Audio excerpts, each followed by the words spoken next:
No. Don't even have the flight log on my phone. Send it to me. Yeah, I just gotta go announce it. I'll send it to you.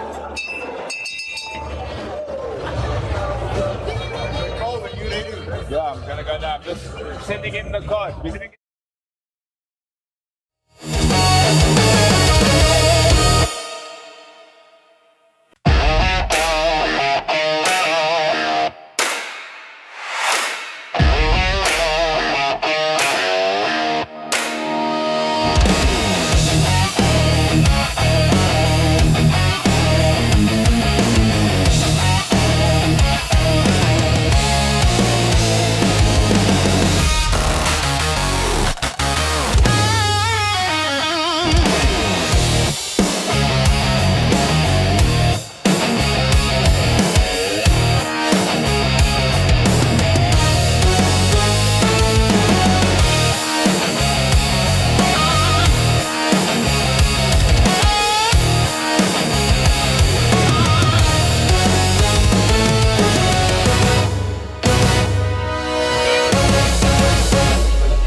Welcome to tonight's entertainment, proudly brought to you by Amateur Fight Night. This is AFN7. My name is Carl Paywatch Bergman, and I will be your host for the evening. We have an action-packed card for you this evening consisting of 15 fights in total, as well as 4 title fights. And that also includes a 4-man eliminator. So look out for those in fight number 3 and 4. Without further ado, we're going to call out our first fighters to the ring.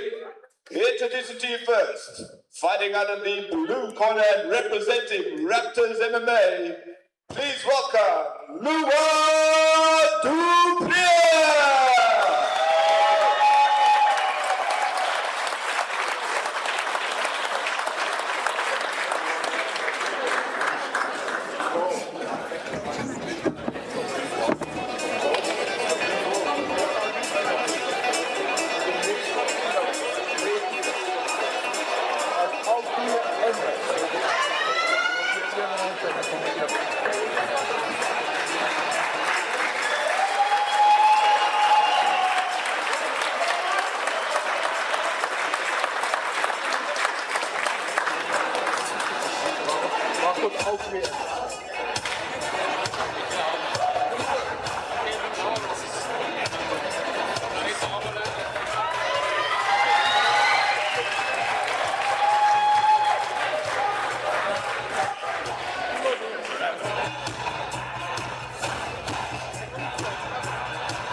And introducing his opponent, fighting out of the red corner and representing Junction Kickboxing, please welcome Makwengile Chelesi!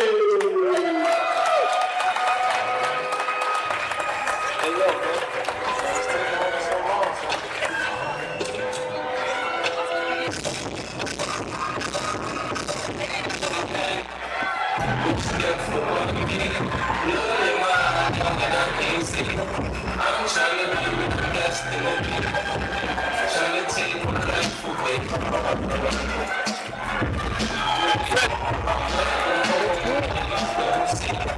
Watch how you talk about me, 'cause I brought it.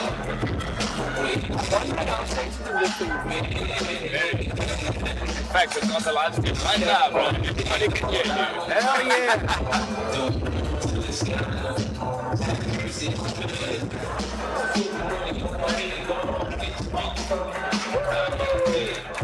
Hey, Luan looks ready for battle. All right, first fight of the evening. This is a under 52 kg low kick junior fight. So 0 clinch, no knees, just kicking and punching the way we like to see it. Both these guys obviously starting out very young in their junior part of their career. We have representing Raptors MMA's Luan Duprier in the blue corner, and in the red corner, Akwengile Chelesi representing Junction Kickboxing. Only 52 kgs in weight, but don't overlook that. These guys are going to be fast.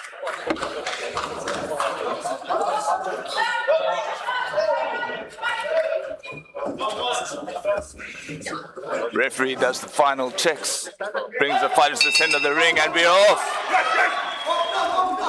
Luan starting nice and strong, going high, putting a lot of pressure. Just be careful not to expend too many energy there. Those 2 minutes can be very long, I call. I think he's got the idea that he wants to try and intimidate his opponent by going full blast right out of the gates. But let's watch, we'll see how Akwengile responds. He's throwing, he's not backing off, even though he's getting pushed back. He's just been hit with a big shot. Referee jumps in. First count of the night. Of course, fighter safety, super important in these matches. Referees watching out for any collisions, any head contact, where you can see the fighter's not got his senses about him. Luan looks ready to go.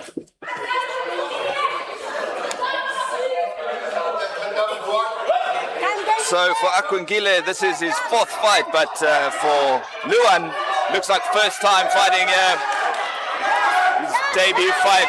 Akwengile definitely looks like he's recovered. Bit of a roll there. Putting that pressure on, but still eating a few big shots. He needs to make sure his hands are nice and tight. It's a nice hook, followed up by a kick. I'd like to see Luan keeping that distance, call, because he has the reach advantage. For sure, but in this early stage in their career, you know, it's a bit of high tempo. Like you said, they're not sure about whether they're going to get stuff. A nice high kick lands there for Luan. But usually after the first fight, seeing that Luan has his first fight now, the experience builds up, and then he can pick his punches more readily. And I guess neither fighter seems to know how to fight off the back foot, which is understandable. They're both 13 years old. Good first round.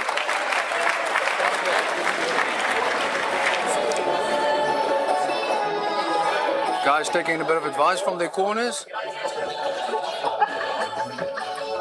And just having a look at the sheets in front of us, I see that Luan does have some provincial colors in MMA, in points and continuous. He's doing a bit of grappling, whereas Akwengile seems to come from a boxing background. So both varied in the type of sports that they do. Now obviously fighting K1 or low kick kickboxing. Carl, I don't know how old you were when you had your first fight, but yes, so 13 years of age is young, no? Well, I was double that when I had my first, 26 years old, a real late starter. How about you? Wow. Yes, I think I was 22 something. Okay. 22 or something. So these guys have got some good time on us, a couple of years. Oh yes. When they reach our age, is going to have double our experience at least. The DJ's trying to drown us out here, lean a little bit closer to the mic now. Any of these guys pumped up for this next round? I hope the guys can still hear us at home with all this beats playing in the background.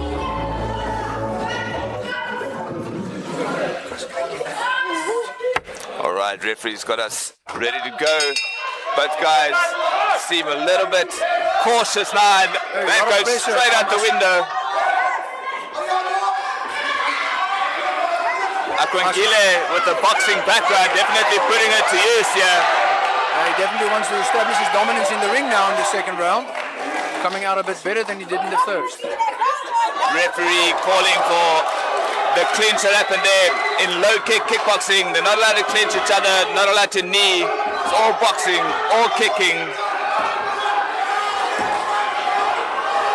you're used to training with knees, that's a big change in the fight, right? Yeah, can't Akwangile getting his second count in the junior fights. If they get 2 standing 8 counts in a single round, the fight is over.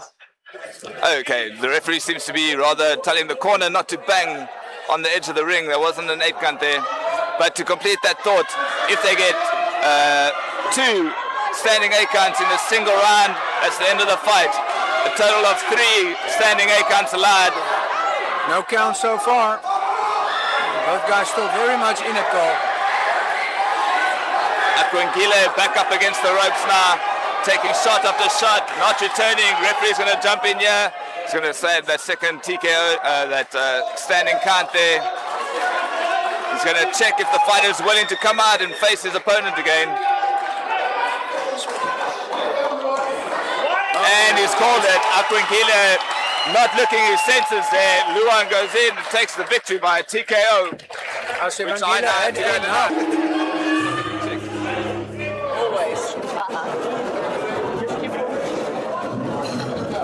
Do you have a decision card or?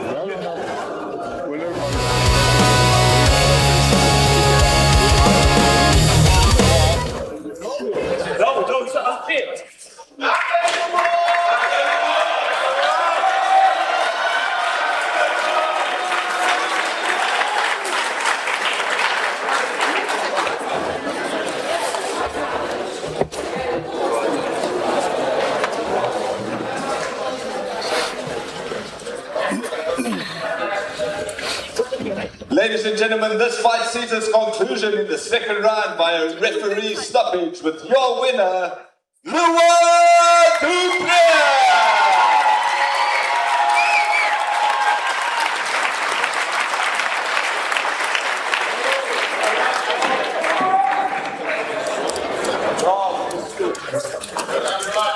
Luan's still a very young guy, 13 years of age.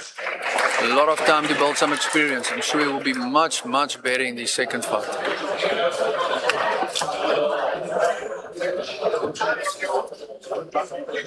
Look like there's some great talent here tonight. This is just the first one, just the build-up.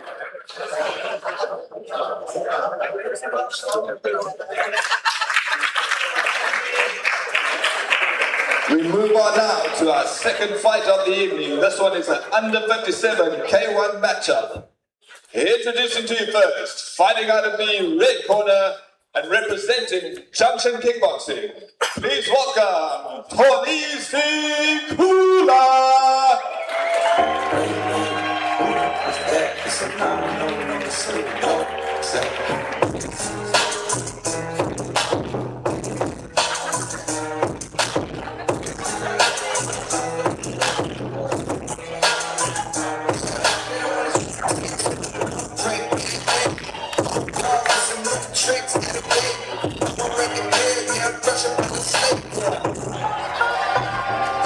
I'm back for the time being. See, find me and right Bobby, little town meeting down the building.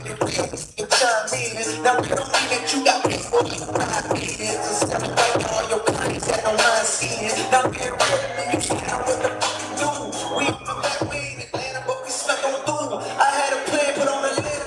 And introducing his opponent, fighting out of the blue corner and representing Shaolong Kickboxing, please welcome Yanis Johan!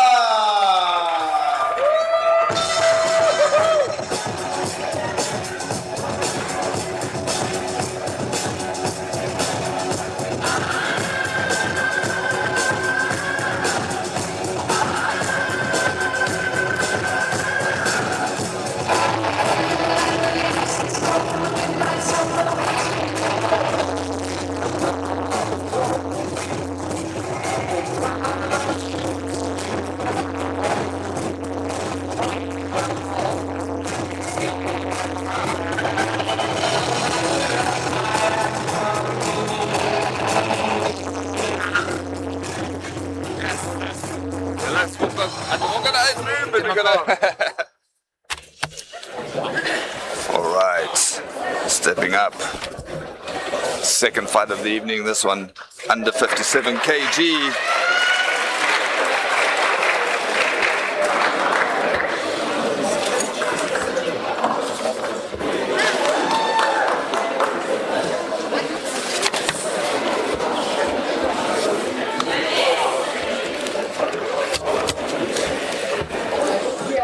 Again, a junior fight, but this one, K1, the guy's a little bit older. 16 and 17 this time. 16 years old for Mkolisi and 17 for Yanez Johar in the blue. Both guys kickboxing fighters of background, so should be an interesting clash. Not sure where Shaolong kickboxing is, but I see Junction Boxing and Kickboxing Club seems to have coaches from Cape Town. Maybe a little bit of a north versus south battle going on here. Okay, let's go. Second fight of the evening. These guys obviously we see a bit of kickboxing technique tonight. a lot more measured than our first fight. These guys come out a bit more tentative, but there's still power there. See a lot of good movement from both fighters. This should be an interesting clash, Carl. Both looking nice and light on their feet. Very good kicks to the body there, mixing it up nicely with the jabs as well. This is 10th fight already, so definitely some experience at only 16 years old. Both guys nice and light on their feet, good movement. And now Very again, nice to that see the knees. now that we start going to the K1, we're going to have the clinch allowed with one strike in the clinch and obviously knees allowed in the clinch and from the outside. Kolisi slipping nicely out there. Yanez trying to stalk him down, put him in the corner. Just needs to be careful there. Gotta love these Kolisi. gloves the guys are fighting in. Very nice and compact gloves. Fits nice on the hand. So you can feel every punch. Those are the top 10 ounce that the guys are fighting in here. As well Sanctioned as, SA kickboxing gloves. as well as their headgear. We'll only start seeing the headgear come off once we get to the pro-am rounds. Of course, this is an amateur fight. Still under junior, under 18 rules, but still K1. So very nice First round. Very, very close actually. Nice movement from both guys. Very evenly matched fight in the Yeah. first round. Cholisi with a lot more head movement, trying to slip a lot of the punches and then try and find his counters. With Yanez maybe putting a little bit more pressure on, trying to corner his opponent and make sure that he can get him striking and cut off that movement that Cholisi seems to have.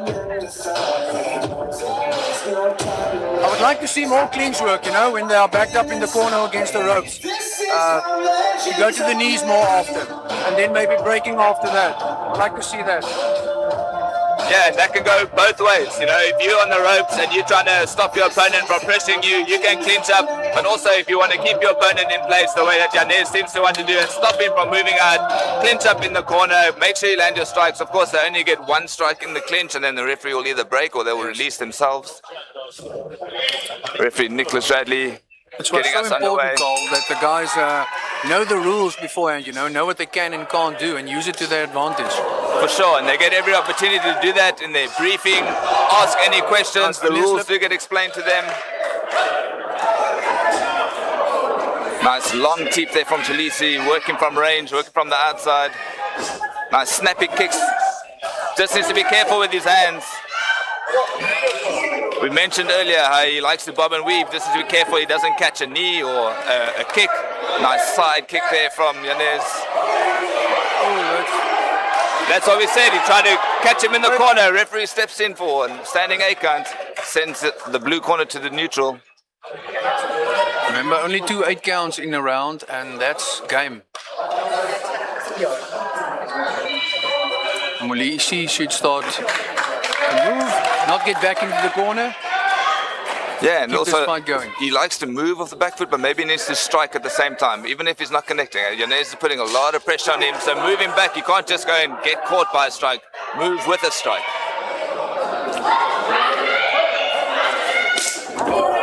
So he's doing well when he goes forward, but on the back foot, he's taking a lot of damage here. We've got him in the corner. Referee steps in again. 3 big punches there from Yanez. Yanez is very composed. Yeah, and he's got a lot of power as well. hunting, stalking his prey down. Referee steps in for another 8 count.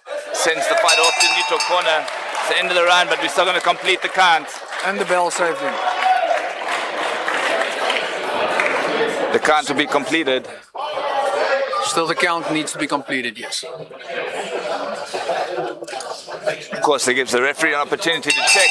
They start the fight, and as soon as they go, the time's up. Sent to their individual corners now.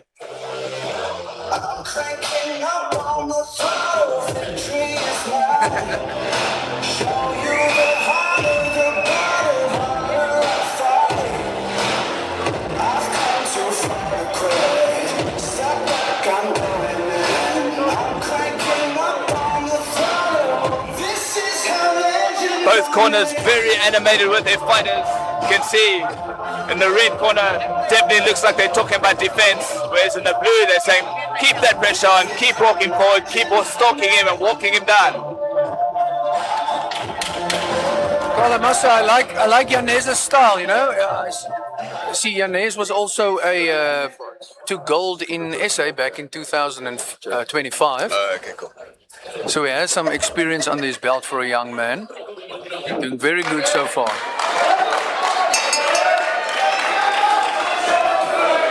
Yeah, But Molisi comes out, guns blazing, wants to take this back. his coach probably told him he definitely lost that second round, but the first one was close. So if he wants to secure the victory here, remember we're only going 3 rounds. He needs this round, Carl. He has to work as hard as he can. Again, he's going off the back foot. Yanez is not backing up. All that pressure he's putting on him. He doesn't mind taking a few shots as he comes in as well.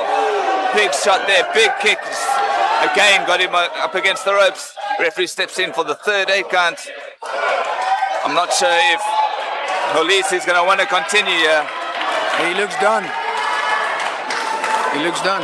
Yep, that's what we thought. After the referee gave it, he decided, I want to show I'm ready. Yanez takes it. One more for the blue corner.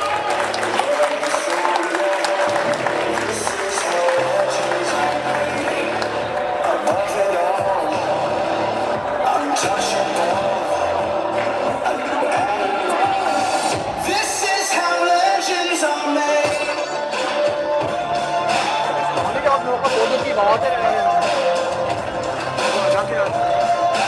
This is how legends are made.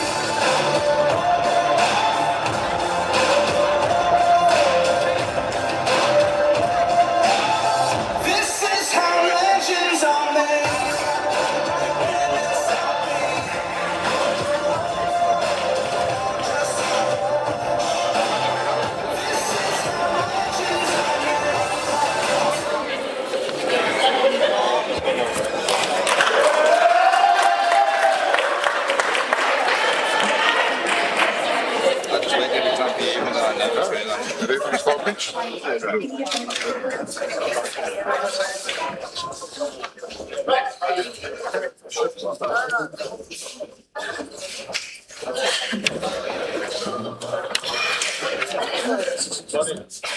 Ladies and gentlemen, another fight sees its conclusion by a referee stoppage, this time in round number 3. For your winner, fighting out in the blue corner, Yanez!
Good night.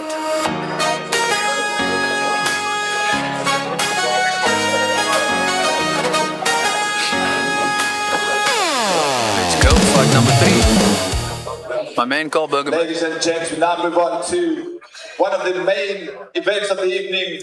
We're moving on to the four-man elimination. These guys will fight now in hopes of competing for the finals later. We are going to have a nice long break and an intermission. Introducing to you first, fighting out of the red corner, representing Junction Kickboxing, please welcome Khotso Gobodwana.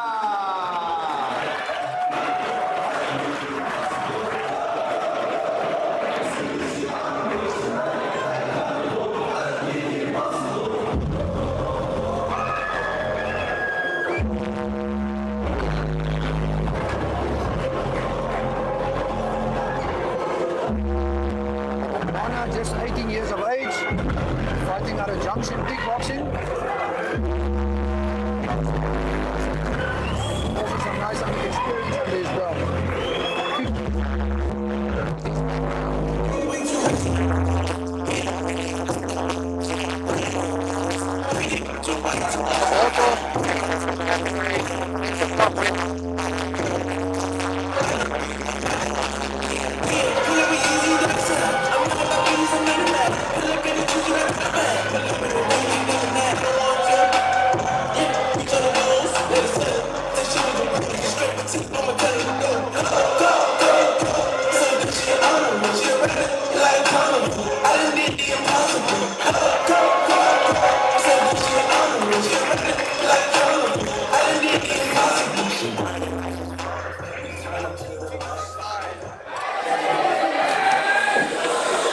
And now introducing his opponent, fighting out of the blue corner and representing Glove Up, please welcome Itumeleng Sibuka.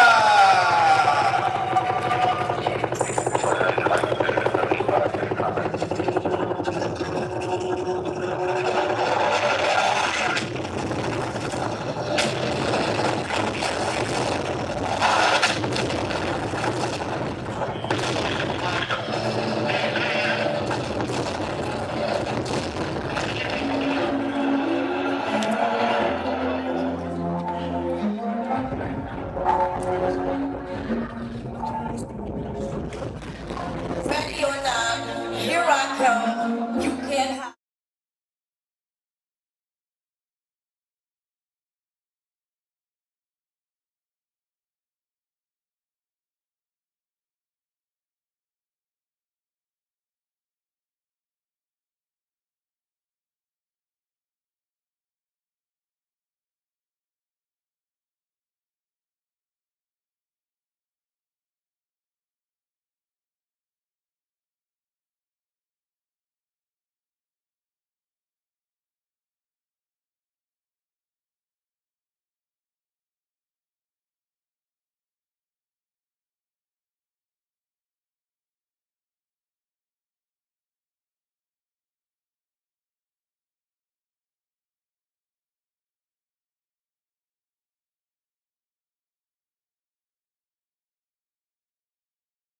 Carl, doesn't just take you back to the old days when we started, huh?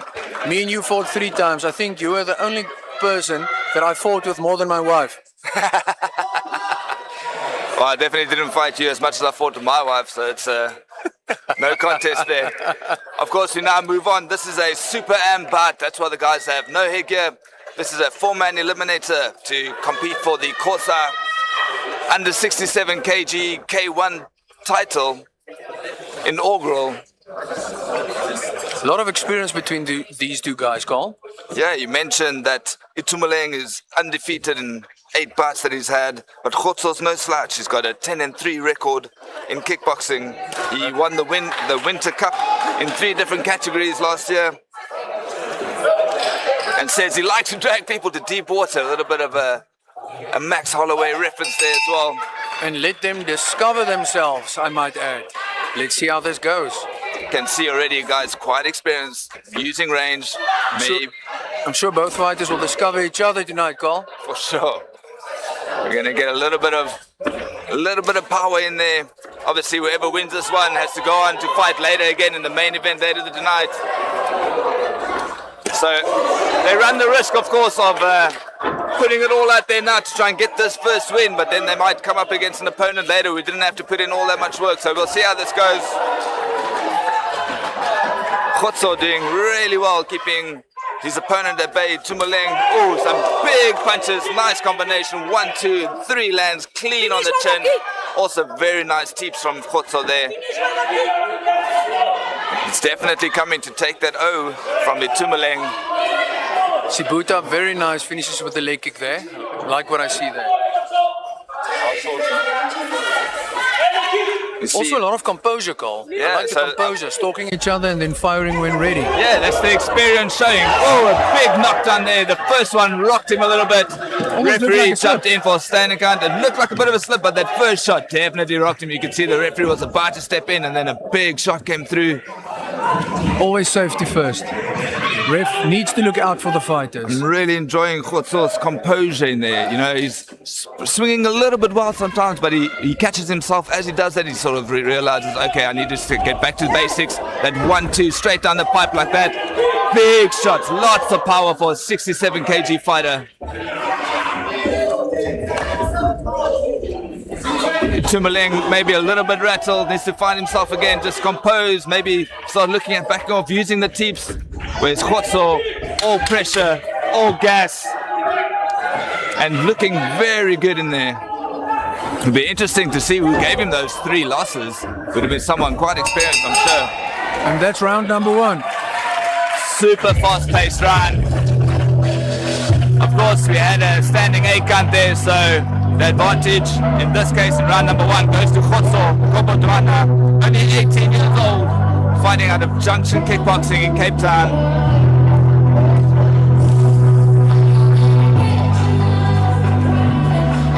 Never easy to fight 3 times in one night, let alone 1 time in one night. So always a good strategy to keep it to the boxing, or let's say 80% boxing at least in the first fight, to spare those legs. You know, a couple of good leg kicks on the in the first rounds, and then the next fight is always a bit more difficult. So I would like to see more boxing in this first round, especially seeing that the guys, one of them at least, might be doing 2 more fights tonight, right? It's a 4-man, so only 2 fights. All right. If it was an 8-man eliminator, we'd have 3 fights. But that's okay. You just want to see more action, more fights. Let these guys go at it. All right, time to see now if Tumaleng's maybe pulled himself back from that first round. It's got a bit of an uphill battle. That power from Khotso. Big hooks, especially on that left hook. Look, these guys are tough. That's clean shots that landed. Again, getting a standing count. Sends the fight off. Lots of power from Khotso there. Khotso putting some big heat on him. Tumaleng's got to be careful here. This. His 8-0 records looking in jeopardy.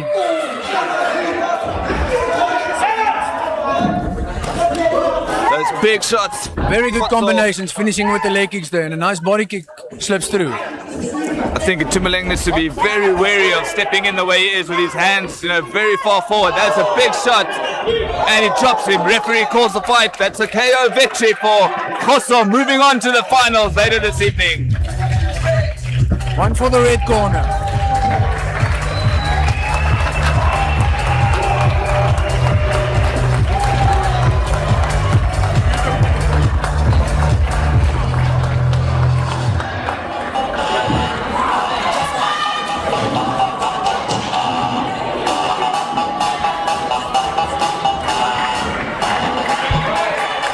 That's 3 fights down already. Moving to the 4th fight, which is also part of the 4-man elimination tournament.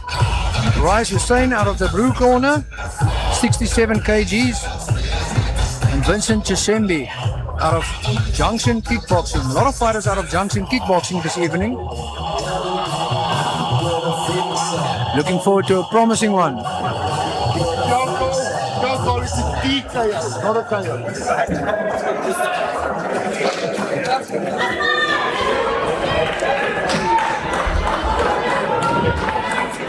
Ladies and gentlemen, how's that for the first fight in our 4-man eliminator? Yes. Your winner with the second round technical knockout, Fighting out of the red corner, José.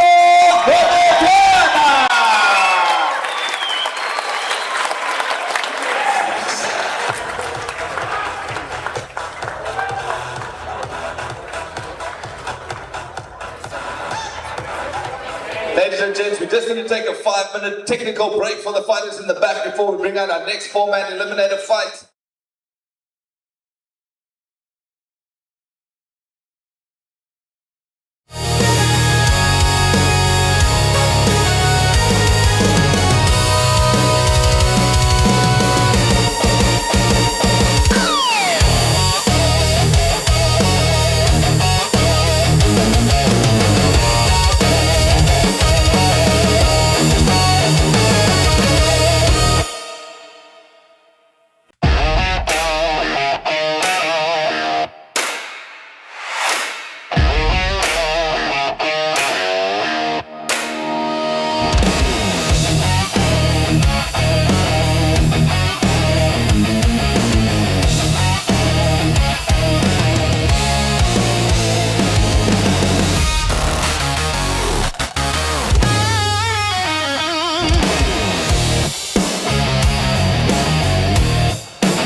Centre.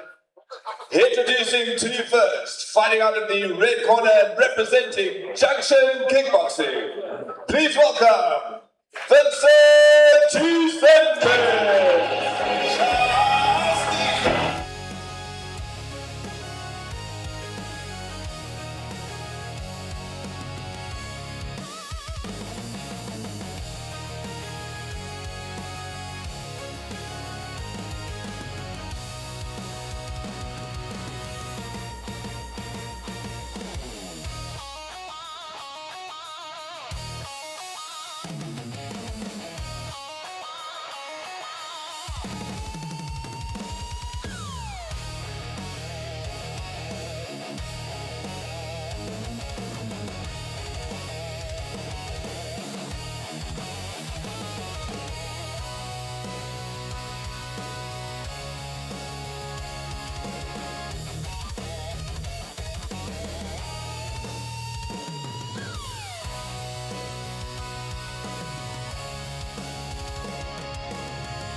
Welcome, Rais Hussein.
All right, so next up we have Rais Hussein representing Bushido MMA, fighting out of the blue corner, and Vincent Tusembe representing Junction Kickboxing.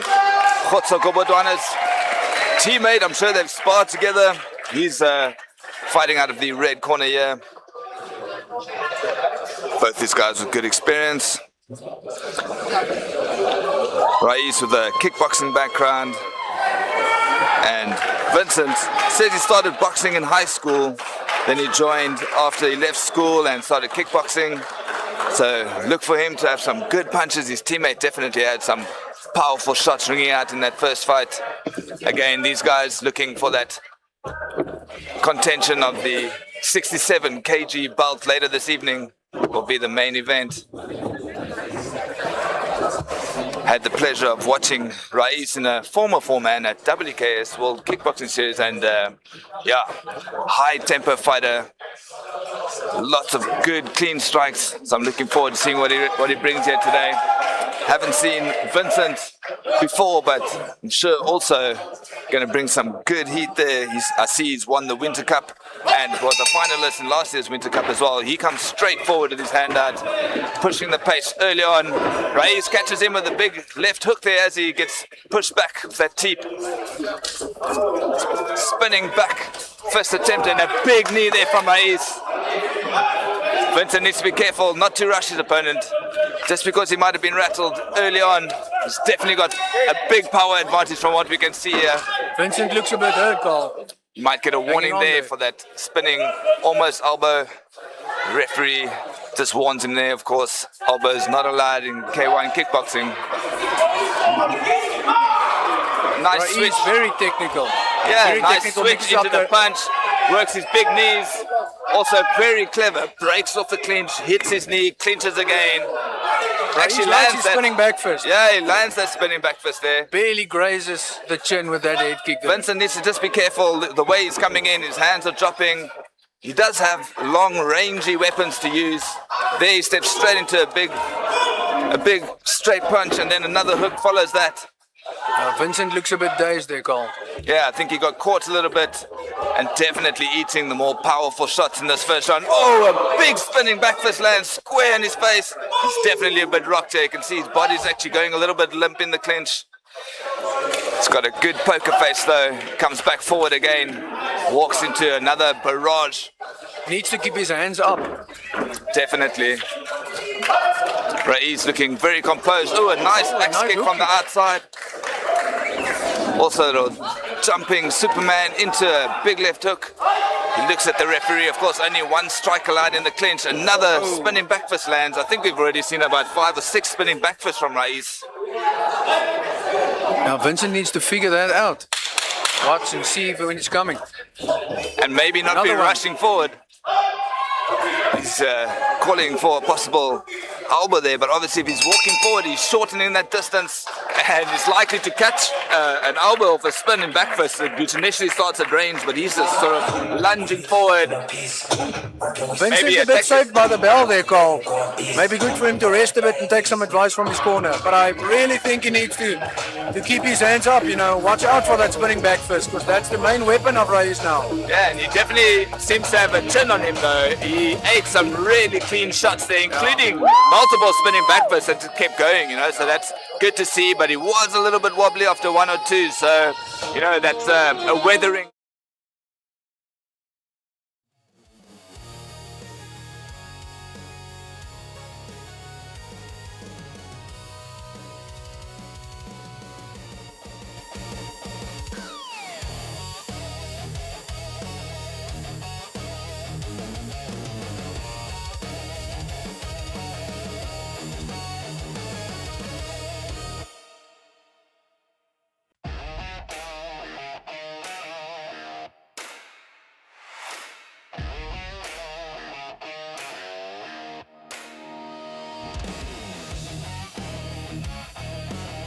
This takes one shot to catch a fighter. Answer's chance. Anything can happen. So Raiz also, remember, even though he seems to be dominant on attack, also needs to be careful that he keeps his defense nice and tight, nice and strong. Reyes comes out strong. I like the knees. He's using the knees very well. But Vincent needs to keep his distance. He needs to stay aware of those knees. Raiz has Strong leg kicks landing there. Raiz has fought 15 times, this is his 16th, sorry, with 10 wins in his record. Of course, fighting some good high-level fighters from across Africa. Oh, another big spinning back fist lands on the side of the He does it so well, jawline there. Carl. He times it very well. And even that one, as he was sort of moving out on the attack, so, you know, good range finding. Definitely a weapon of choice for him. Referee has to jump in. Took one to the...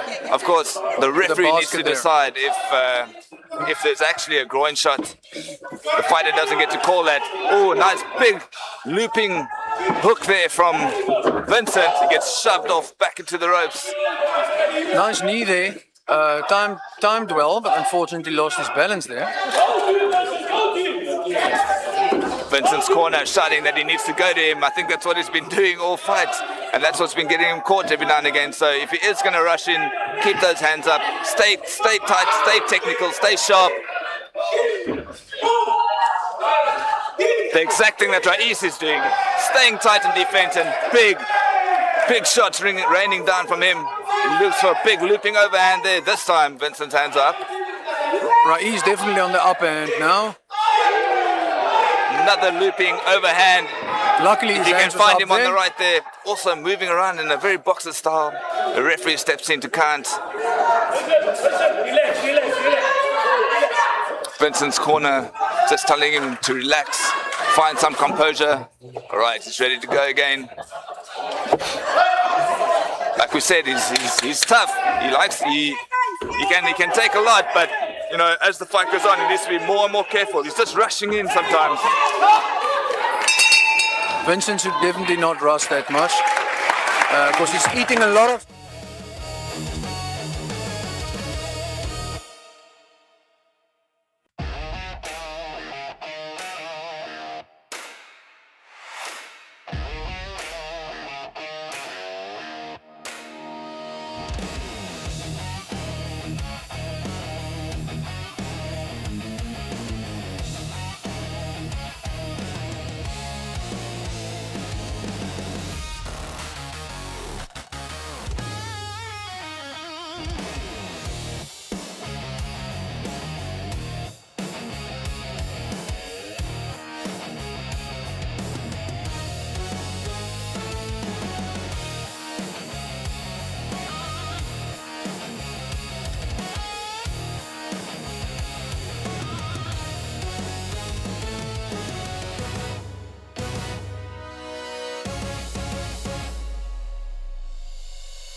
We're doing them now already and rushed.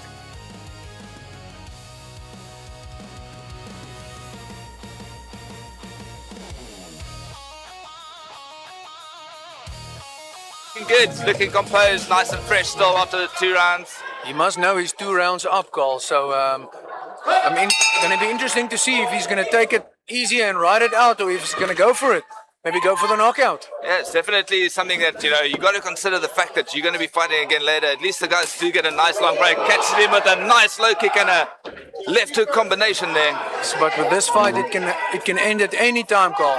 At the way it's going, if he keeps finding that left hook, we might see another standing 8 count or even catch him for complete KO, yeah.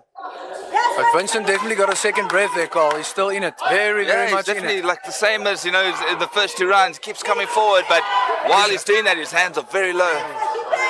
He should glue that hands to his face. Raiz hits very hard.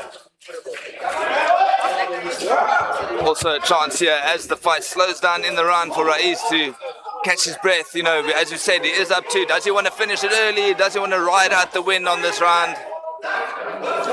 Kind of like those body shots of Raiz. He's mixing it in there, but he should go to the head after that. Definitely. Shouldn't just stop on the body. Definitely a very experienced fighter, but still at Super Am, you know, still finding their ranges and finding different things they like. Oh, nice as he flying comes knee. in with a flying knee. Nice flying Vincent knee, trying to backs pull him his up. head out there, needs to be careful as well. Another low kick That buckles leg him. kicks buckled him a bit, yes. You should go back to that leg. Oh, Nice axe kick there. With the knee, punch, Referee might mixing it step out in, yeah. under.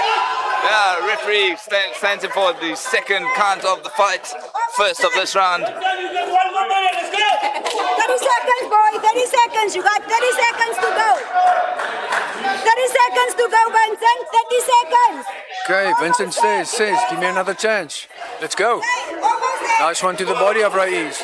But as he really recomposes himself, he's The ready to hands is go. down. I can see the head kick coming, Carl. He's getting a little bit cocky now. Definitely knows that Rides his it opponent out. is out of it here.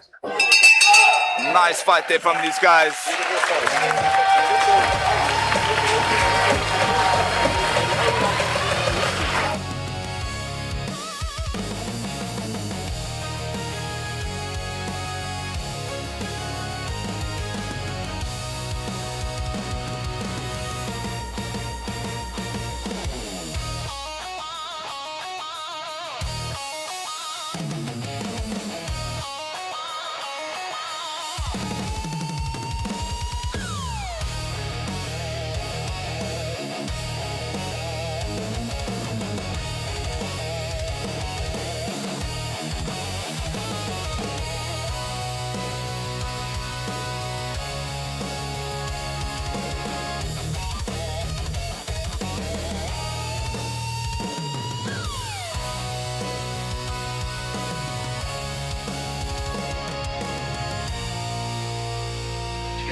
Ladies and gentlemen, the first fight of the night that goes the distance.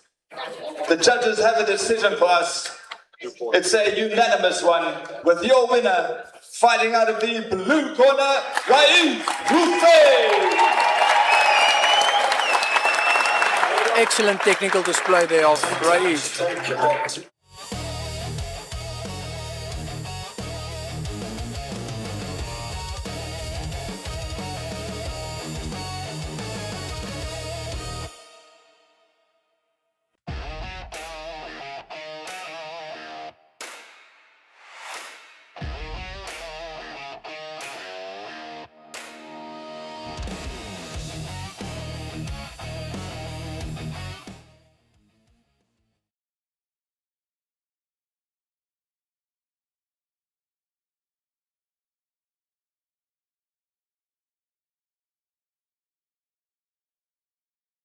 Next up, we have an under 58 kg low kick female fight for you.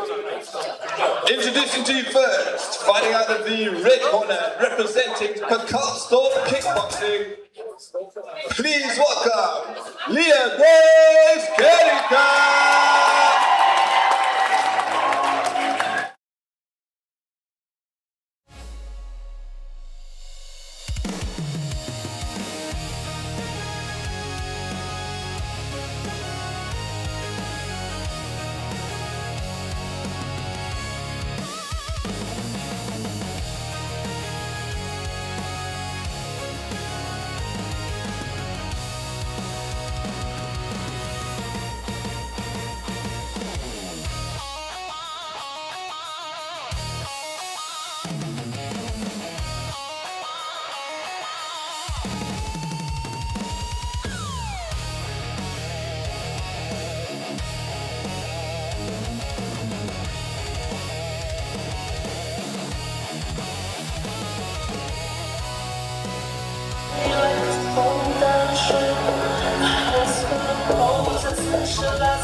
And introducing her opponent, fighting out of the blue corner, representing Scorpions Martial Arts Academy in George. Make some noise for Emma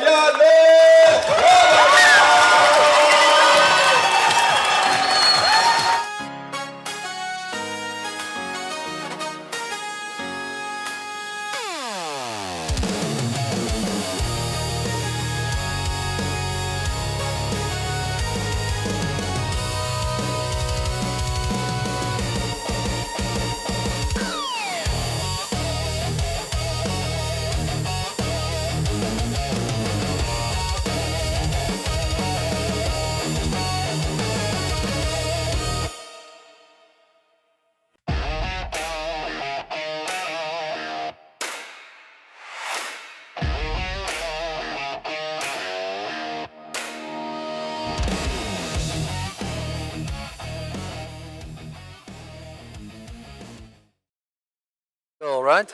Well, having said that, there was a lot of support from the Colstorp Kickboxing Club up in the gallery. Leah Grace definitely has some fans here too. But yes, the hometown girl, Emma Jane Grobbelaar, her dad, Source Grobbelaar, Kickboxing veteran, kickboxing veteran and legend, putting the Vaseline on her face there. This EFC one- champion, I might add. Source Grobbelaar, right? I think he was a Fought for the number title? one contender, fought for the title, but I'm not sure if he ever actually got the belt. But still, he did it, he was there. We go back now again to the headgear. This is a low kick fight, a junior fight. Leah Grace only 13, Emma Jane 15 years old. Emma Jane, experience. Very much, a lot of experience in her corner there. Yeah, the corner, but I mean, she herself has been involved in the sport for a very long time. She's gone to Wacko World Championships as a junior, a bronze medalist there, and multiple other times fighting. So, you know, grew up in the gym, I'm sure. Definitely also has another sister. Older sister who also I'm sure they competes. kickbox a lot at home as well. Sommer saam met my en pa ook.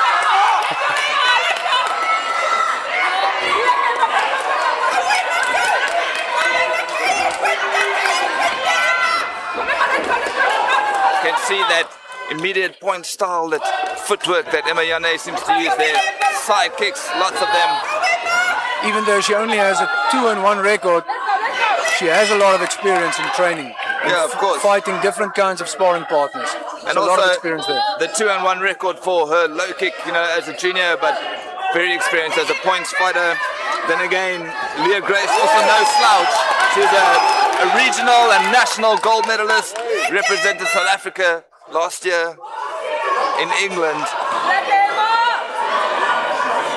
and is a brown belt in kickboxing. Although both of them so young, it's great to see such experience from a young age.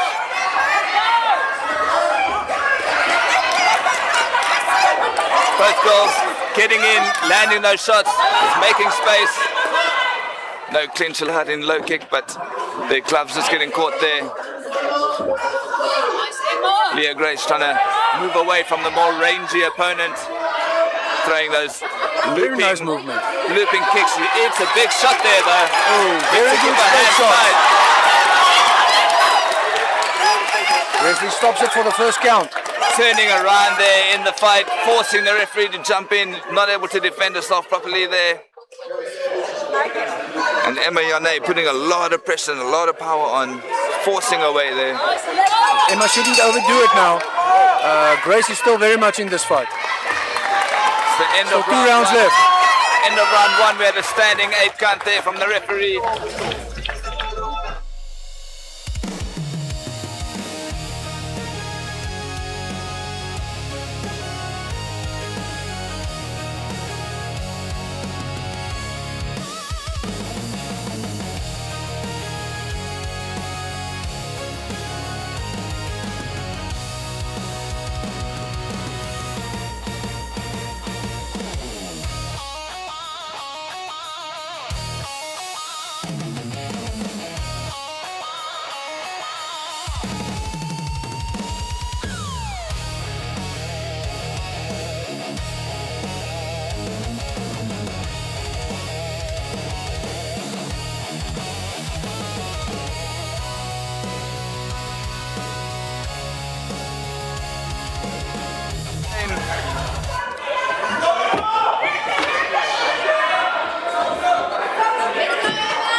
go. It's the start of round number 2. I would like to see the girls mixing up some leg kicks. Any the combinations with some kicks. Emma Yane with the range, finding those punches fairly easily. I'd like to see Leah, maybe keep a tighter guard. Again, turning in the fight. Turning in the fight. Not defending Of herself. course for a count.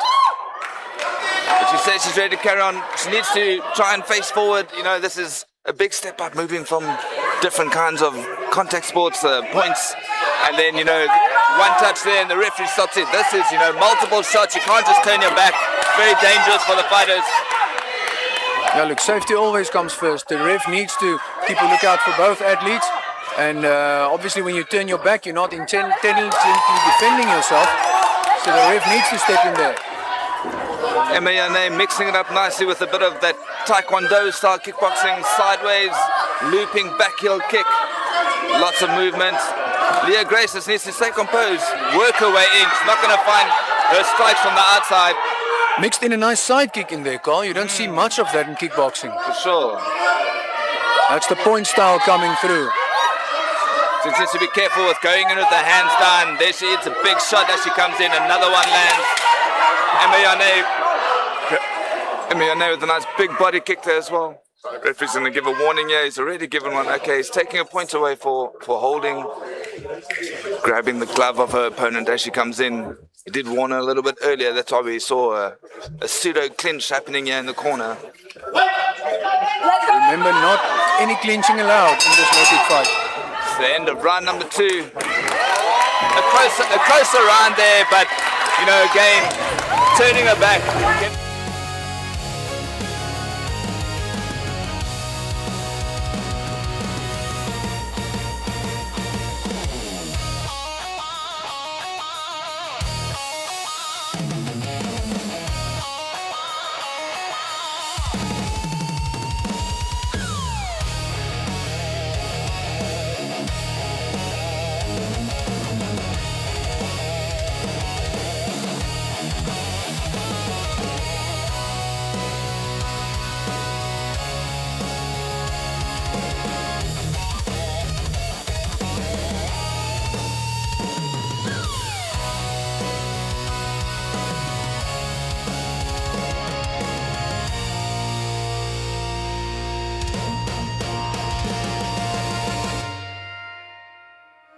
2 points in that last round, so it's going to be a massive deficit for her to make up.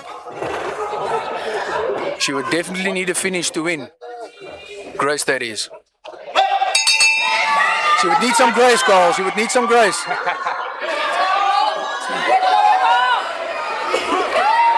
Ooh, the legs are flying high, Carl. The legs are flying high. Deep to the face there. That's 3 head kicks in 5 seconds. I love what I'm seeing here. I can't even throw 1 head kick in 5 seconds. Anymore, I should say. Emma Yane pressuring Leah up against the ropes there. Definitely flustered. She has to find a way. She has to crit down on the mouth guard and just keep going. She does get almost a nice high kick there. This time her opponent gets a warning for holding the foot. Let's go, Emma! Let's go, let's go, let's go! Nice counter left kick there from Emma Yane. Oh, nice body kick. Again. Nice body kick right in the middle. Those girls are tough, Cole. These girls are really tough. Very much. Remember, if the referee steps in one more time for Leah, that'll be the end of the fight. Only 3 standing 8 counts allowed. I really like that sneaky head kicks of Emma. You don't see them coming, especially with the headgear, Cole. Feels like something you'd see in a 90s kickboxing movie with Jean-Claude Van Damme. Oh, yeah. Big looping punch here from Leah, but doesn't quite connect. Emma Yane Just a slip there. taking some shots as she slipped, went down.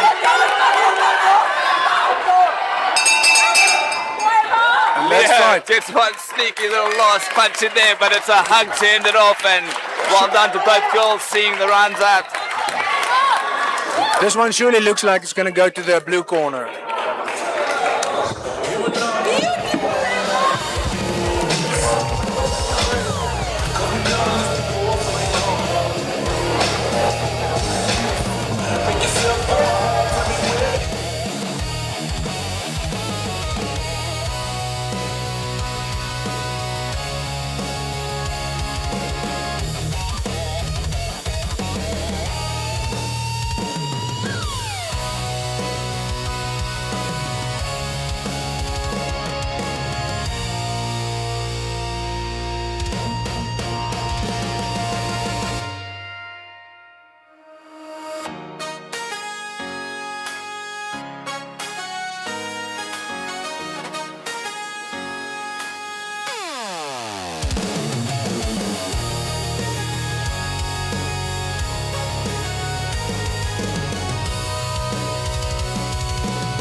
and gentlemen, this fight sees its conclusion going to the judges once again. They have a decision for us. It's a unanimous one with your winner fighting out of the blue corner.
Sixth fight of the evening. This one is an under 67 kg K1 matchup.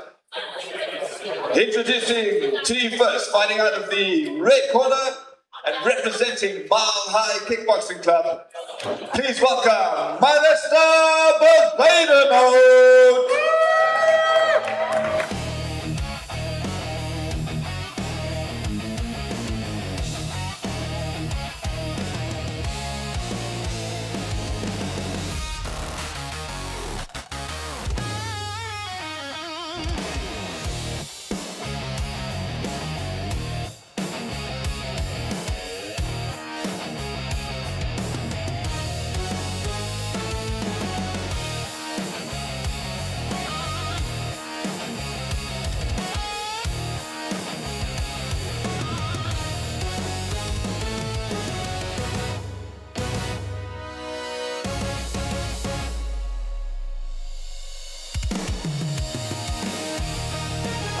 And introducing her opponent, fighting out of the blue corner and representing Club Buck. Please welcome Sienna Barnard.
opponent if she deals the damage.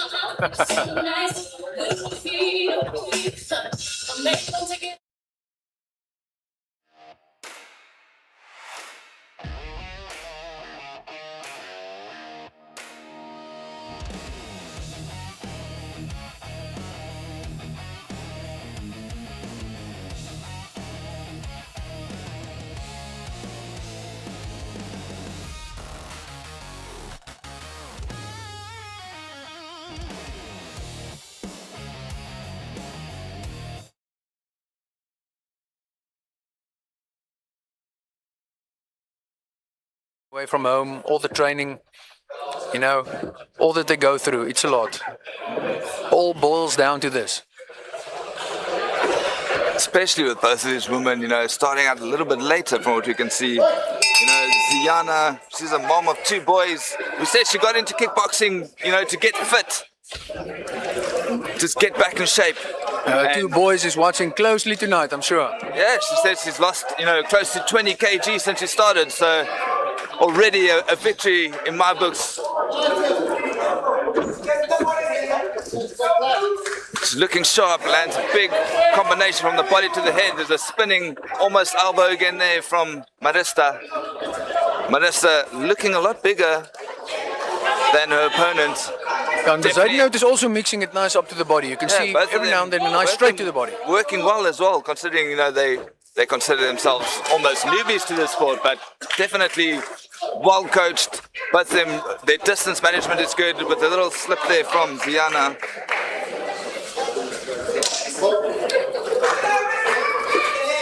Starts with a kick, unusual. Often don't see people kicking first and then punching, but you know, unorthodox works well sometimes.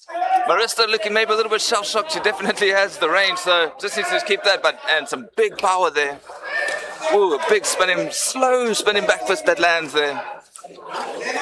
Now Barnard needs to keep her hands up for that. Nice hook to end the combination off.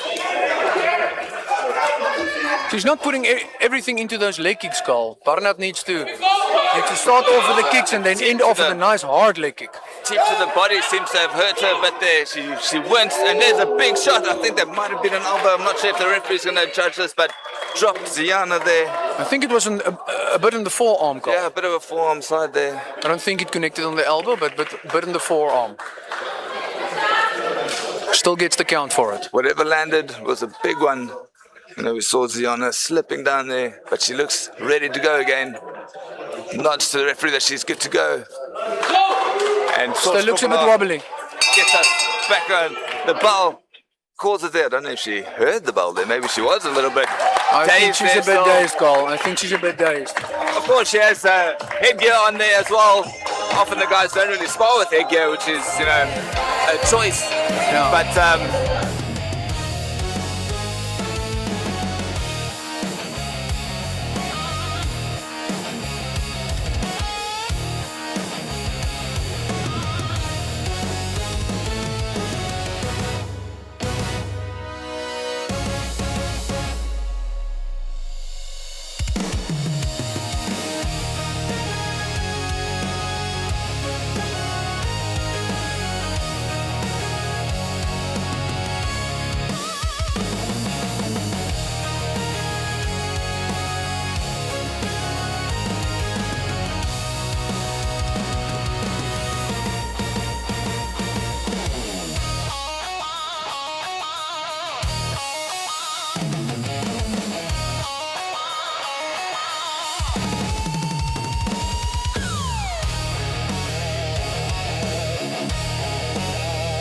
Headgear on. okay. It doesn't necessarily stop concussion, things like that, but definitely helps with cuts and grazes. Yeah. And again, if you are going to be fighting with it on, it's always good practice just to spar with it on and train sometimes. Same with your gum guard, you know, work with that in, because it's not something that you naturally used to. Both ladies coming out here with big punches, lots of straight firing punches here. Ziana catches her with a big left hook. A little sneaky back fist there from Marista and a slip.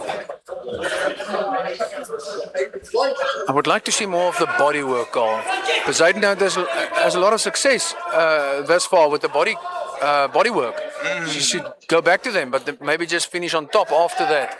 And especially since, you know, she made Ziana wince a bit with that one teep. But she seems to be maybe slowing down. Goes for a big knee there. Well timed.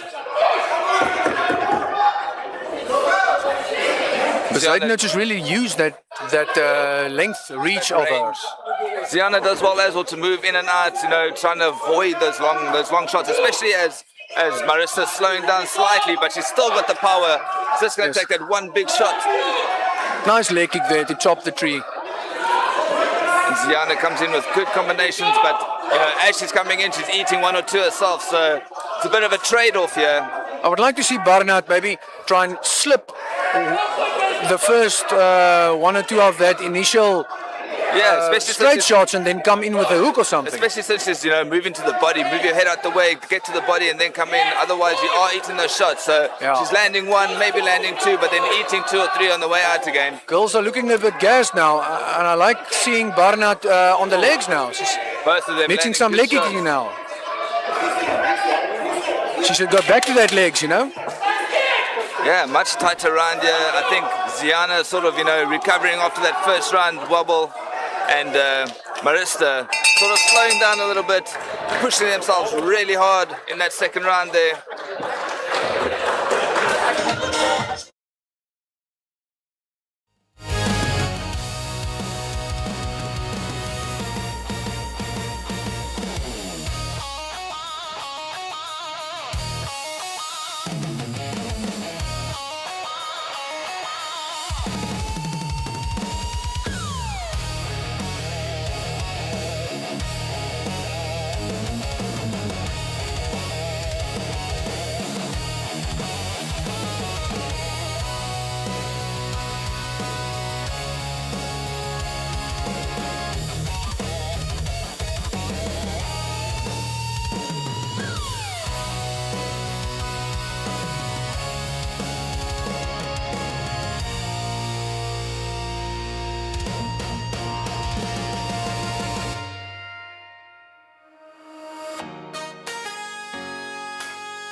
Start breathing heavily. Her mouth is open before the round gets started.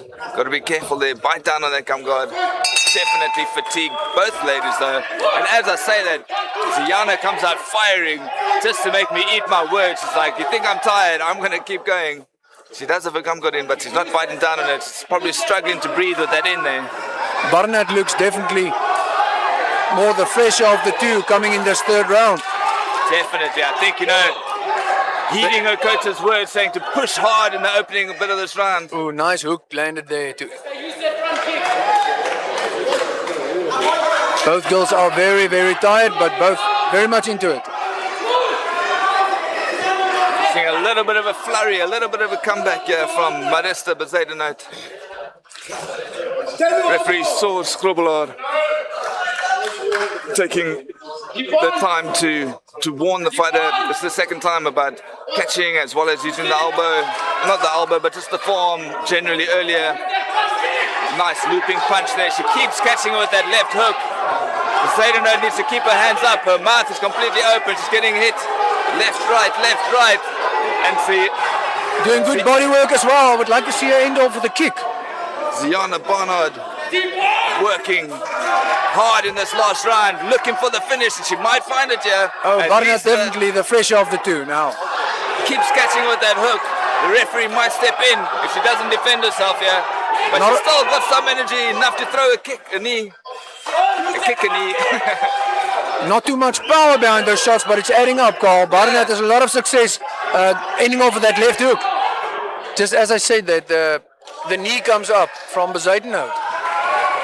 Maybe a little late flurry here from Marista. I mean, both women are fatigued. They got 10 seconds left, time to pour it all out, whatever's left in the tank. Let's see if they can end off strong. Wow. Not a lot of effort behind that last spinning back fist, but they kind of landed. At that point, that's 100% effort when you got...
What great spirit shown there.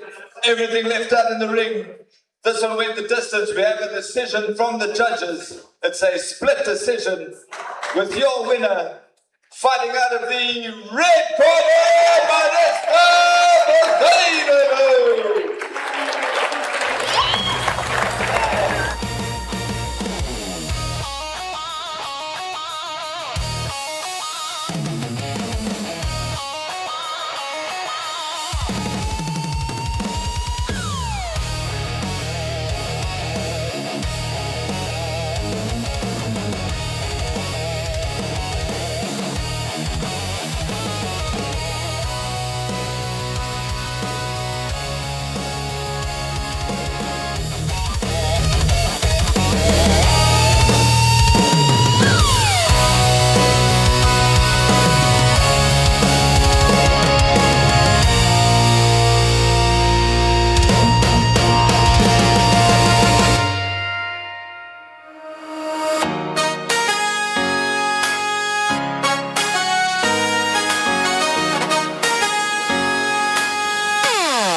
A plant and tool fitter by occupation. Ladies and gents, next up we have an under 63 K1 fight.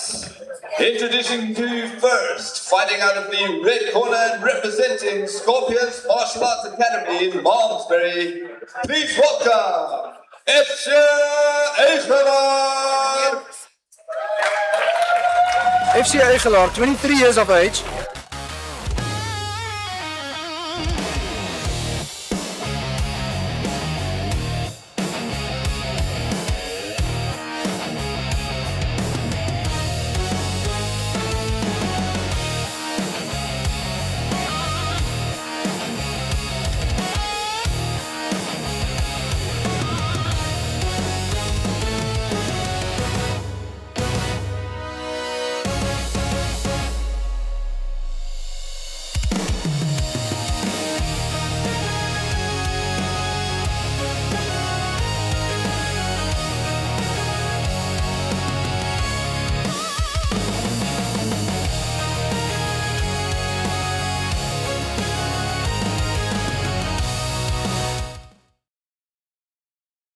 Fighting out of the blue corner and representing Thai Holics Cape Town, please welcome Caleb Germany!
FC Egelaar, although not one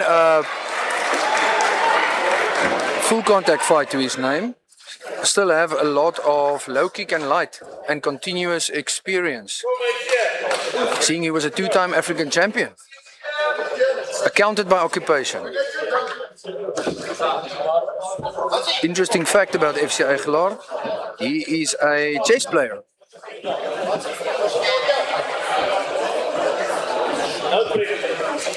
Thinking man's game in the fight game as well, you know. Still a thinking man's game. The movements just work a little bit different. Only 2 pawns on the table.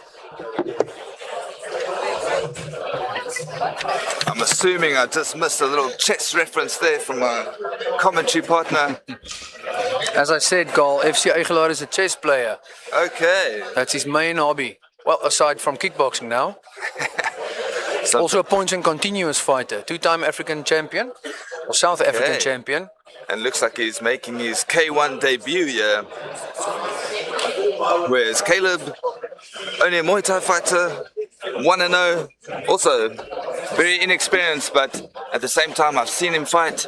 Definitely a sharp fighter. It'll be interesting to see the difference here from the sort of Muay Thai, pushing, power-based sport, similar to kickboxing but with slight differences. And then we have FC, who's going to be coming from a points background but now making his K1 debut and want to show that he can also bring the power if he needs to.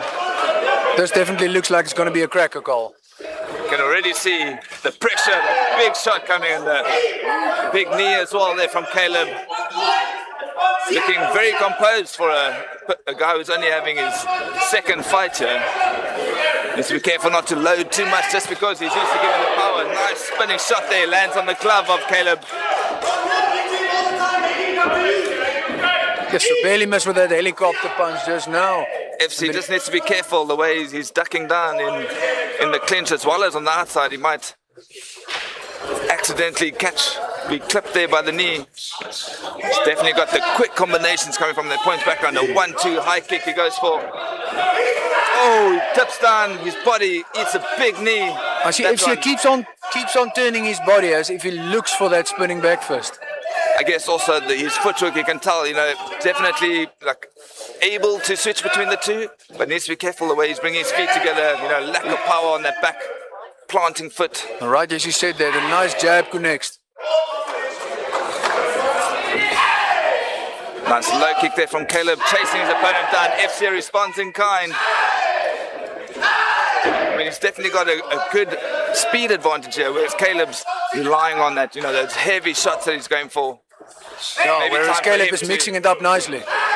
Maybe time for him to look for a bit more combinations rather than that big finisher. FC just... You see how he turns the body, Carl? Fainting that spinning back for sake. He's looking for it. Giving Caleb something to think about as well. He does well to keep his hands up. Hey, there he goes. Oh, he ate a big overhand at the same time. And a nice follow-up knee there from FC. Way to making the clinch work. Really stuck in that knee there.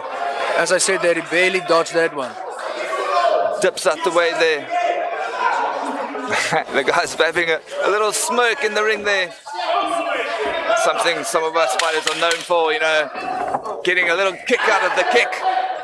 Ooh, as you said that, he barely missed the knee to the face there. Just got out of the way there. FC needs to be careful of those dangerous, sharp knees coming directly up towards his body, especially with him leaning over. He's sort of generating extra force. You can see the red welts up on his body from those knees. Caleb.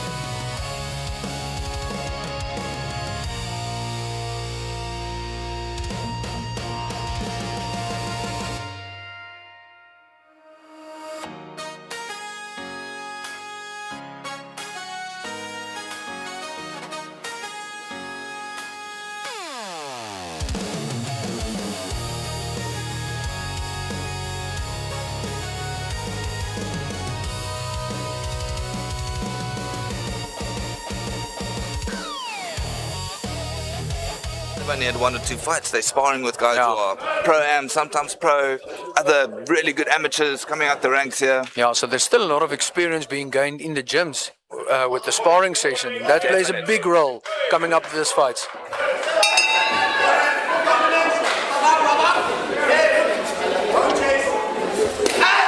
Nice stinging leg kick there, gets teeped off as he goes in for another one. Well done FC there with a quick teep to the body as a defensive mechanism. Goes for that spinning kick, spinning fist again. But Caleb recognizes it. Yeah, He he's knows it's definitely coming. aware. It has been telegraphed earlier, but he gets a nice kick and big, quick combinations there. I think And then Caleb moved just out needs of to the try way. and pin him down in the corner or eat that leg as he moves. Goes for a big body shot there. FCA responds. FCA are going for a quick question mark kick there. Caleb chases back, hits the leg again. FCA's coach calling for him to switch to southpaw. Maybe, he's worried about that leg getting hit on that low kick. A couple of ones caught on that leg now. It must be stinging, Cole. Caleb doesn't Another one on mind. the other leg. He goes to the other side. FCA is slowing down just a little bit now. I think those leg kicks are tiring him out. As we mentioned earlier, he does come from a points kickboxing background. Some big shots there. Both guys, setting off now. Caleb is definitely going for the legs. He's hunting it now. His coach is calling for it as well. He keeps telling him as he drops his leg. He's got the defensive line up there, but he hits it again, even on the outside. This FC is on the back foot now. And then Caleb is capitalizing and ending off with a very, very nice leg kick. And you can see it stinging. Caleb just needs to be careful that when he does rush in like that, doesn't get too greedy, dropping his hands and looking for just power. FCA is still a dangerous opponent. There he goes with the other hand now, spinning. His coach calls it as he switches to kick the leg, and he does exactly that. FCA hopping in with that taekwondo style. Nice knee there from Caleb. Oh, both fighters really going at it. I like that it's not too much brawling, They're still waiting and picking their shots. It's nice to see. Coach Nicholas Radley say he doesn't like getting kicked in the leg. Who does? There he goes, a nice kick to the leg again. Well done, both these guys. FC's still in it. He's limping a little bit. Those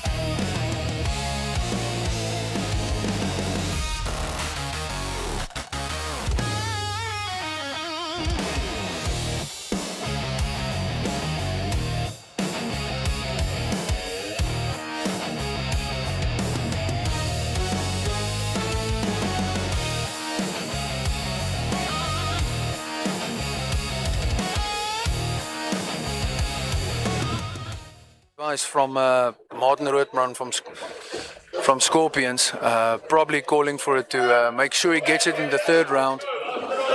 He really needs to go at it, and you can see that leg is stinging, Carl. You can see how he picks it up. even the back of the leg's got a massive pink welt on it that we can see here from our commentary booth. So obviously as he's lifting that leg and Caleb's leg's wrapping around, doing damage. Front of the leg, back of the leg, as he goes backwards he hits another big one. We've often seen, these guys with the powerful kicks can finish a fight just by low kicking. As I say that, FC goes for a massive spinning back fist on the back foot there. He's not out of it just yet.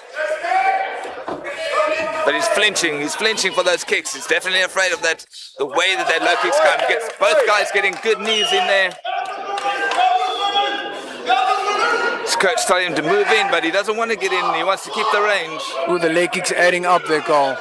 FCA ends off nice with it each time, making it count. And it's slowing him down. His movement's slowing down. His boxing's going to slow down. His kicks have definitely slowed down. Almost telegraphed. You can see it from far. And he's lifting it every time. He's just trying to get it out the way. But he knows he's still got a chance here with some big boxing coming through. Almost gets swept there with a nice kick straight through. Obviously in K1, that Muay Thai coming through. Yeah, there's no sweeps legally allowed, but if you kick an opponent off his leg, that's 100% legal. FCA getting warned there for grabbing the ropes.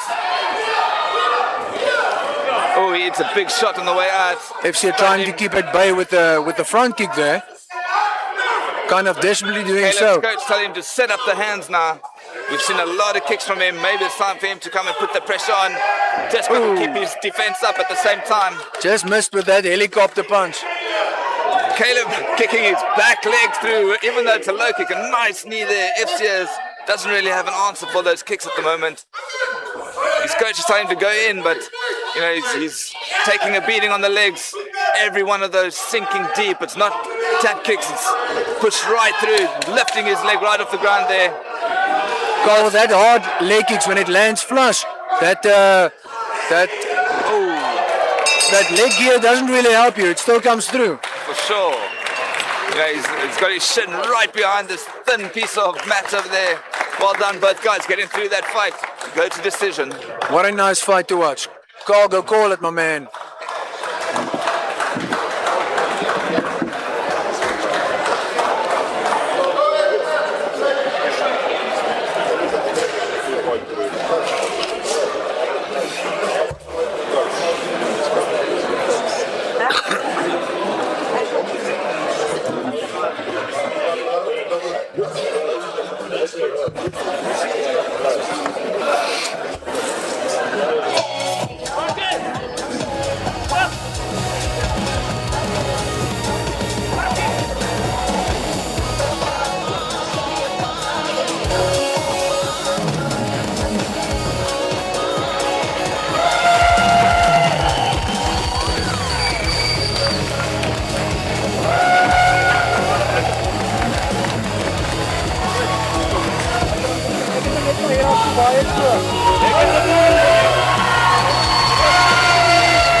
The judges have a unanimous decision for you, with your winner fighting out of the blue corner,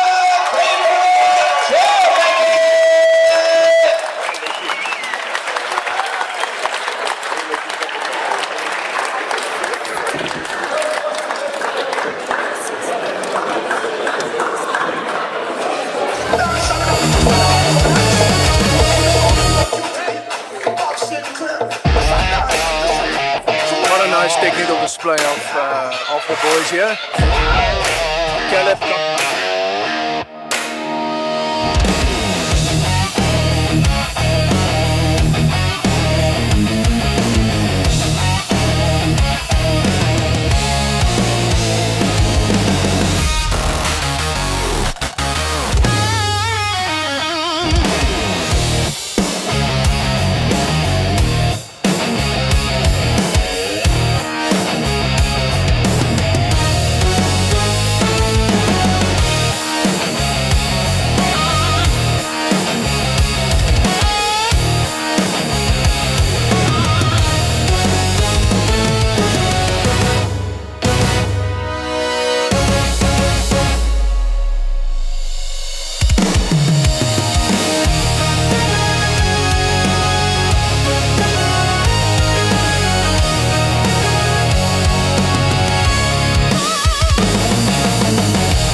We'll have a 20-minute break after this. We now move to our 8th fight of the evening. This one is a heavyweight K1 over 94 kilograms. Introducing to you first, fighting out of the red corner and representing Mile High Kickboxing. Make some noise for Keanu van der Linde!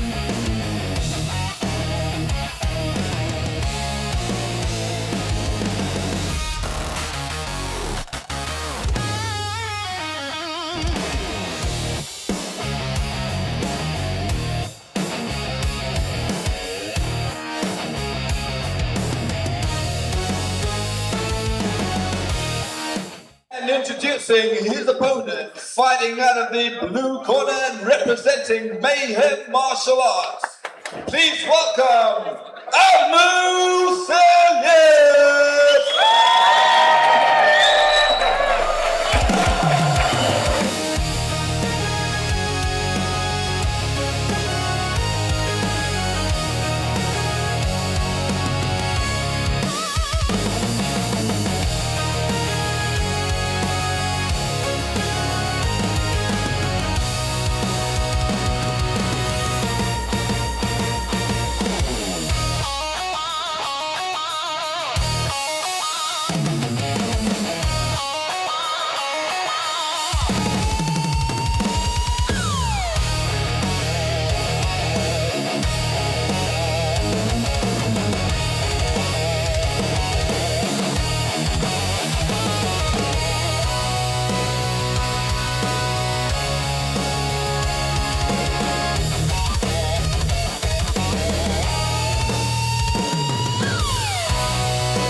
Keanu van der Linde. Keanu 13 years younger than Arnu Selye. Only 23 years of age. Fleet controller by occupation. Oh my goodness, some fleets are going to be controlled tonight, Carl. Arnu Selye in the blue corner. I've had the honor of knowing Arnu very well. And even though he doesn't have a lot of fighting experience, believe me when I say, this guy fights like a professional. An ex-military man who's now a teacher by profession. Interesting way to transition. A teacher that fights, or a military man that teaches.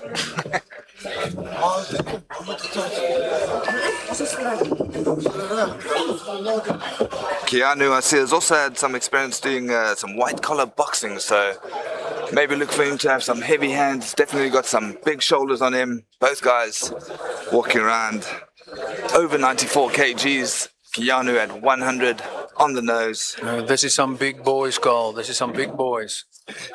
I don't think this headgear is going to help much when the shots start landing. It's the thing about fighting heavyweight. One shot can stop the fight. Got to be precise. Got to keep your defense and use your range if you have it.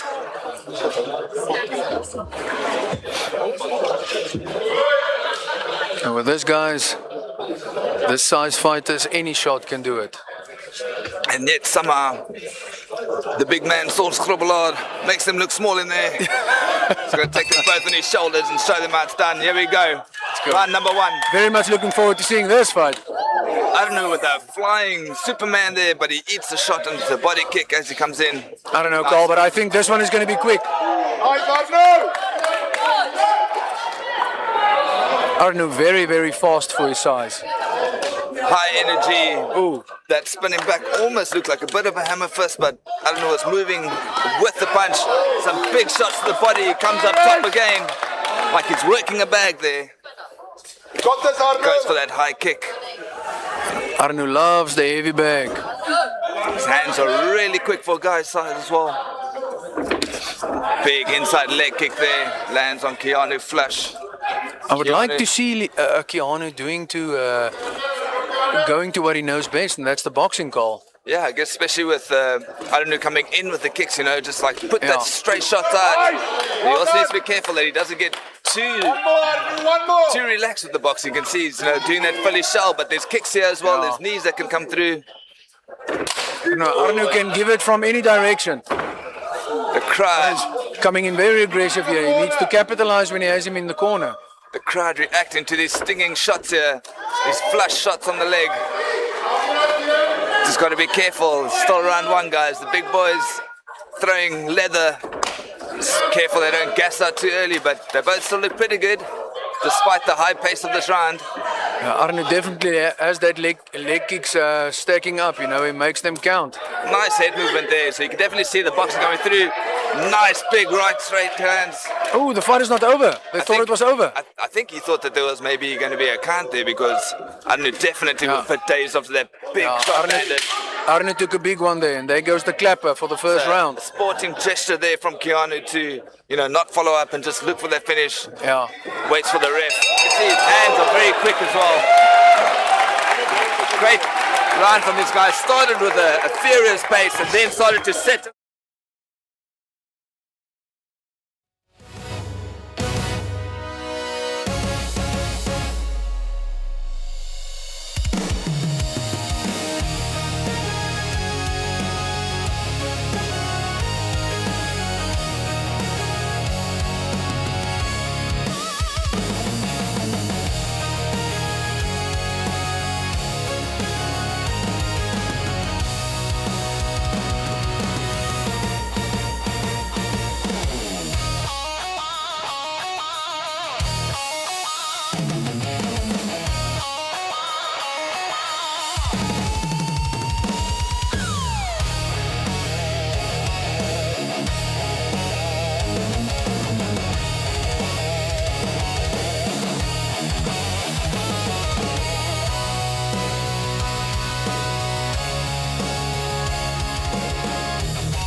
Maybe to MMA that he's not calling it that.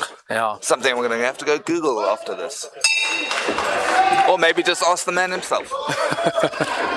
Can you ask the ref to stop it? We'll ask him right now. Both guys again with a furious start. Of course, it's K1. We allowed the clinch, we allowed the knees. Big shots there from Adnu, but he swings and misses one and has a slight slip there. Yes, sir. It's so hard, it almost put him off balance there. Swinging for the upper gallery here.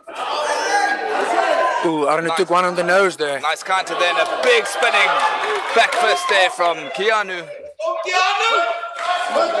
Needs to just keep that pressure on, not back off every time that he does get a good shot landing. Arne shouldn't rush in like that. He catches one in as he does. Yeah, he's almost throwing both hands at the same time, so leaving his head open. Oh, just misses there with referee. Almost caught another helicopter punch there as he turned his back. That too. That is Arne. Arnu starting to breathe a little bit more heavily now. His strike still massive power, still going nice and quickly, but he's going to slow down as this fight goes. A nice spinning back fist into a body kick there from Keanu. He's got a nice tight guard up now. Earlier, he was maybe taking a few body shots. Arne needs to protect himself. He's got Arnu rocked maybe a little bit there, then he backed him up against the ropes. Then his coach encouraging him to keep moving forward. He definitely was getting some ascendancy. He started to see a little bit of momentum go his way here, but Arnu's back in it and pushing on pressure on Keanu now. Lands a nice left hook. Nice one, lands there. But he's breathing super heavily now. Nice straight punch on the exit there from Arne.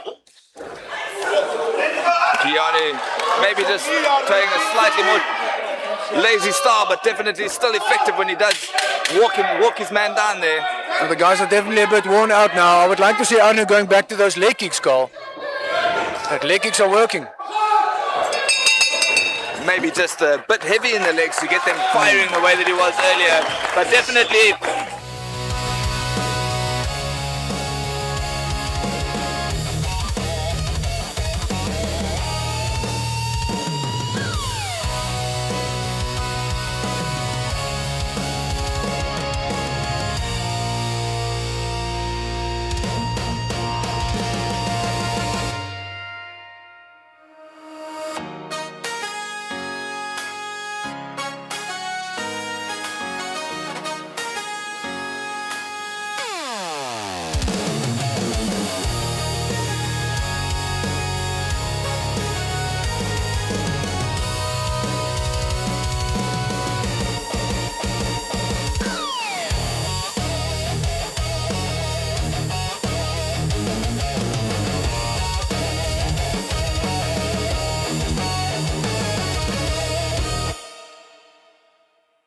realize that when you're going to be fighting against other guys your own size, you're not going to be able to bully them in there. You've got to be technical, you've got to be fast, you've got to keep your defensive lines up as well. Yeah. Arno, Brazilian Jiu-Jitsu purple belt, Carl. Okay. Recently got that. He's been working very hard in Jiu-Jitsu as well. Maybe looking. Just hope he doesn't take him down. Yeah. Maybe looking to one day transition a little bit with his striking and his jiu-jitsu into MMA. Got maybe a low kick there, but up to the referee to adjudicate those decisions. Referee didn't see it, so can't really call timeout. That's what happens when you're spinning around and take one on the way out. Oh, big right hand there, but Arno's still pressing forward. Keanu just missed with that leaping left hand. Someone in the crowd behind us is telling Arno not to drop his chin as he goes in.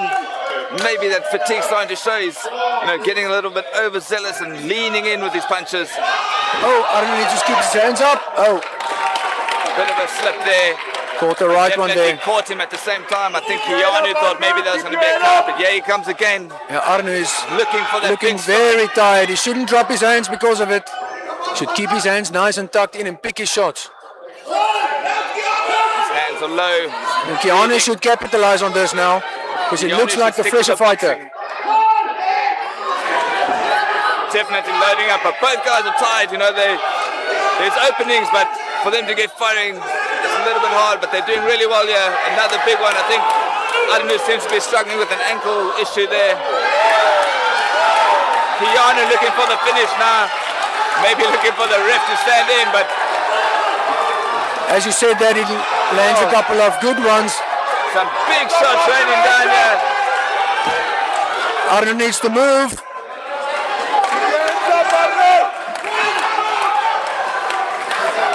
Arno needs to keep his hands up. Arno looking to return the favor, but like you said, he's eating a lot of shots. His hands on very tight now. As he catches one on the end, he's got to be very careful. I think Keanu's close to putting him down, and the ball brings us to a conclusion. Great final round from these two heavyweights. Great fight. Both guys really, really exhausted.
Tired. Great fight, guys. Ladies and gents, let's hear it for these two heavyweight gladiators who left it all in the ring for you. This fight went the distance. The judges have a decision. It's a split decision with your winner fighting out of the blue corner.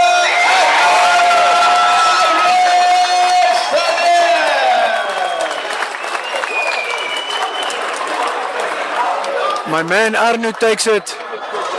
Split decision.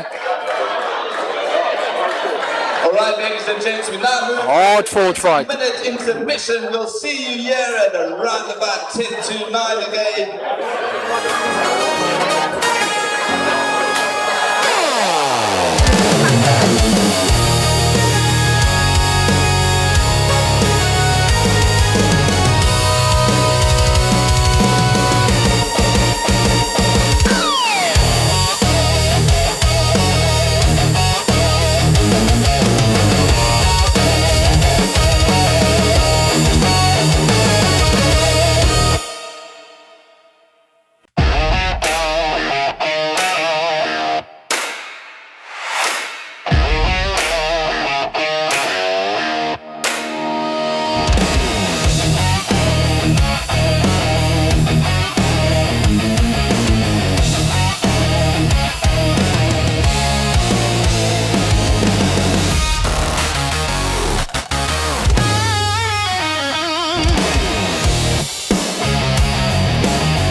Nicholas.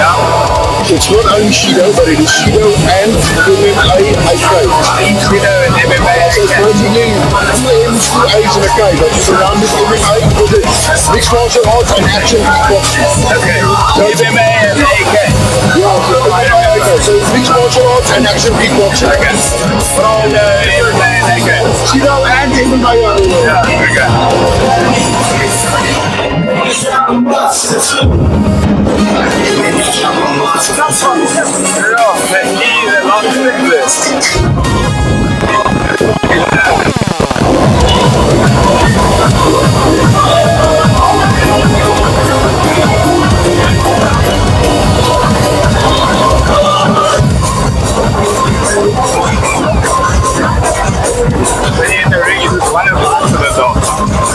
Fucking mod.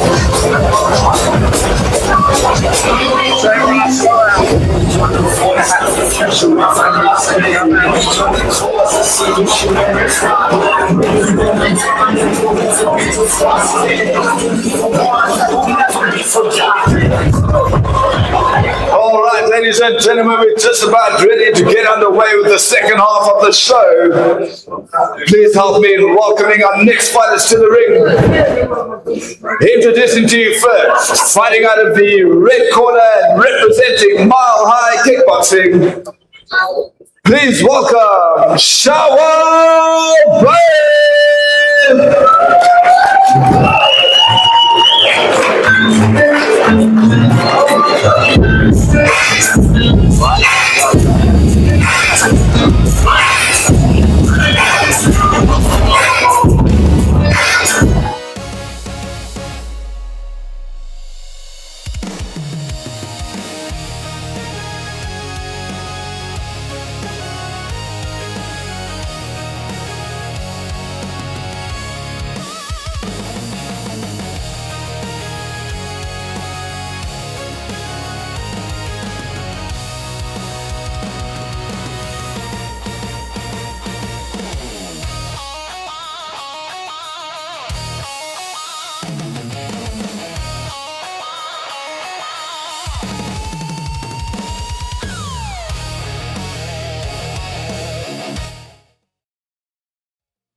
For Ahmed Al-Khariani.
Sorry, Carl, needed to water the lily back there.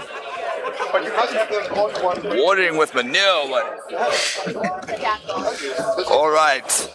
We head back now into the 74 kg fight between Ahmed Al Khadiani, representing Iron Tiger Fight and Fitness in Cape Town, and Shawal Beig, representing Mile High Kickboxing Club in Pretoria.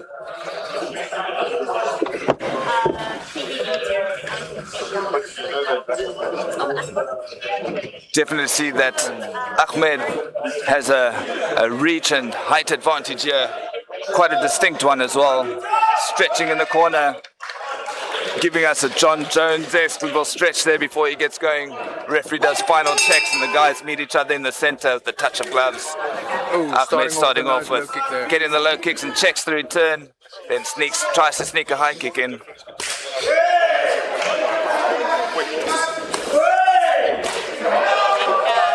Massive power coming in there from Ahmed Al Khadiani.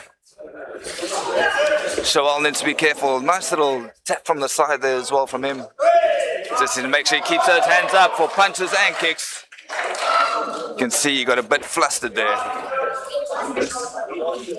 Nice return fire from Shawal.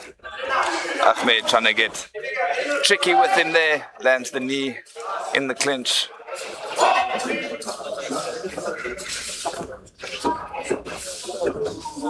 Both fighters pretty composed. Oh, nice spinning attack there. Almost helicopter-like. Composed before they get started, but once they're going, then it's all action. Hands and feet flying everywhere. Ahmed, born in Libya, now representing Cape Town and Iron Tiger, lands a big right straight there on Shawal's head, rocks him back. Shawal tips down looking for his own response. Another big one makes him rock back. Oh, that one landed flush, Carl.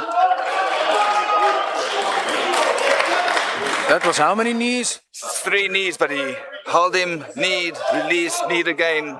That's allowed. And he gets the count for it. Shawal eating those big shots to the body.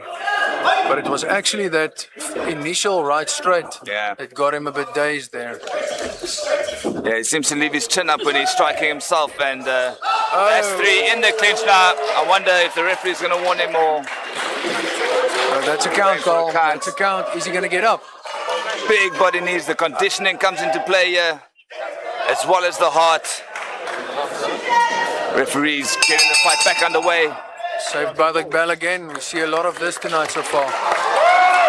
Shawal definitely looking flustered under the brace of knees that are...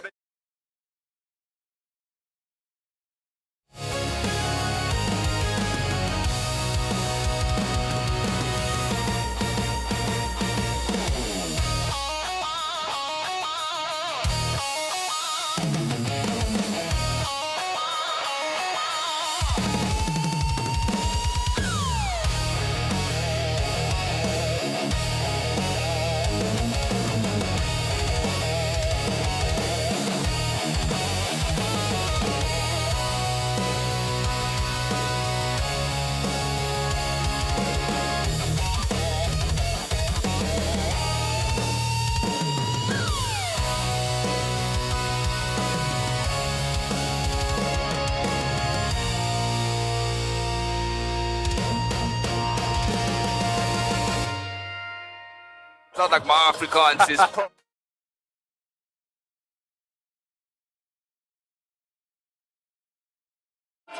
Ahmed and Shawal. As I said, Ahmed born in Libya. Starting off with a delicious leg kick. That one landed flustered overhand. The software developer, he needs to develop some sort of technique here to guard, as Ahmed's definitely turning it up now. The power differential's very obvious. Oh, some big clean strikes there from Ahmed. We see he's releasing on the clinch each time. That's beautiful from Ahmed. I don't know if we're going to see him get up from this one. Making them knees count. He's shown a lot of heart so far, but there's only so much you can take. The punishment. I think it's done, Carl. I think it's done. It's getting back up. So now we see if the ref is letting it go. Big hard shown there from Shawal. And respect there shown by his opponent, a touch of the gloves. He knows he's turning it up on him. Sweeps his leg from underneath him, underneath the check. Great technique there from Ahmed. Now with the flying knee, the confidence brimming, is breaking his body with those knees. Is he going to get up, Carl? His opponent, Corner wanted to throw in the towel. I think the ref's going to say, let me finish the 8 count and maybe you can throw it in then. And it's done. Ref calls it. Ahmed can done. celebrate a win in the second round.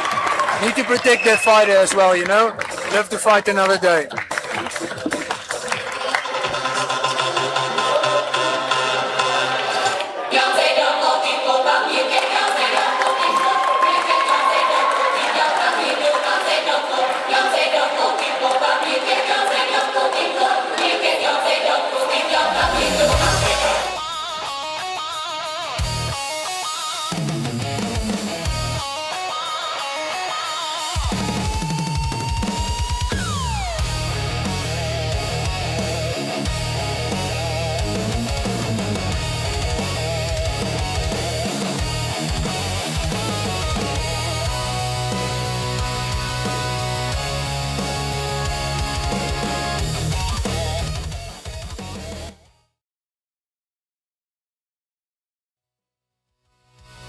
On with his winning streak. Ladies and gentlemen, this fight sees its conclusion by a technical knockout in round number 2.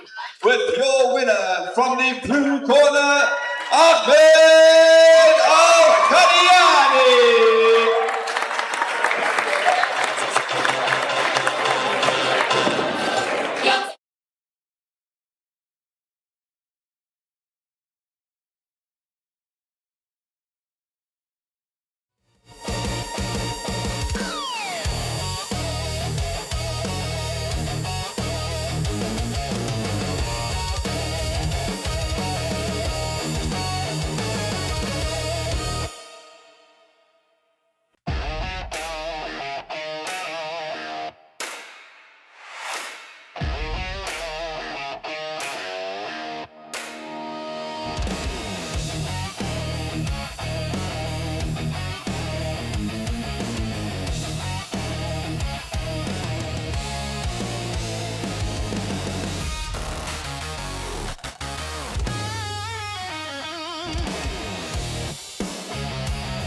All right, ladies and gentlemen, we move on to the 10th fight of the evening. This one is an under 60 kg K1 matchup. Introducing to you first, fighting out of the red corner and representing Junction Kickboxing. Please welcome Anoxolo Nyokana.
you think about that, Carl?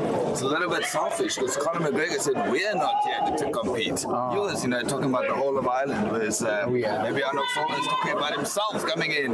Let's see. Let's see who takes over tonight. Let's see if Aiden Skolks can do something about that.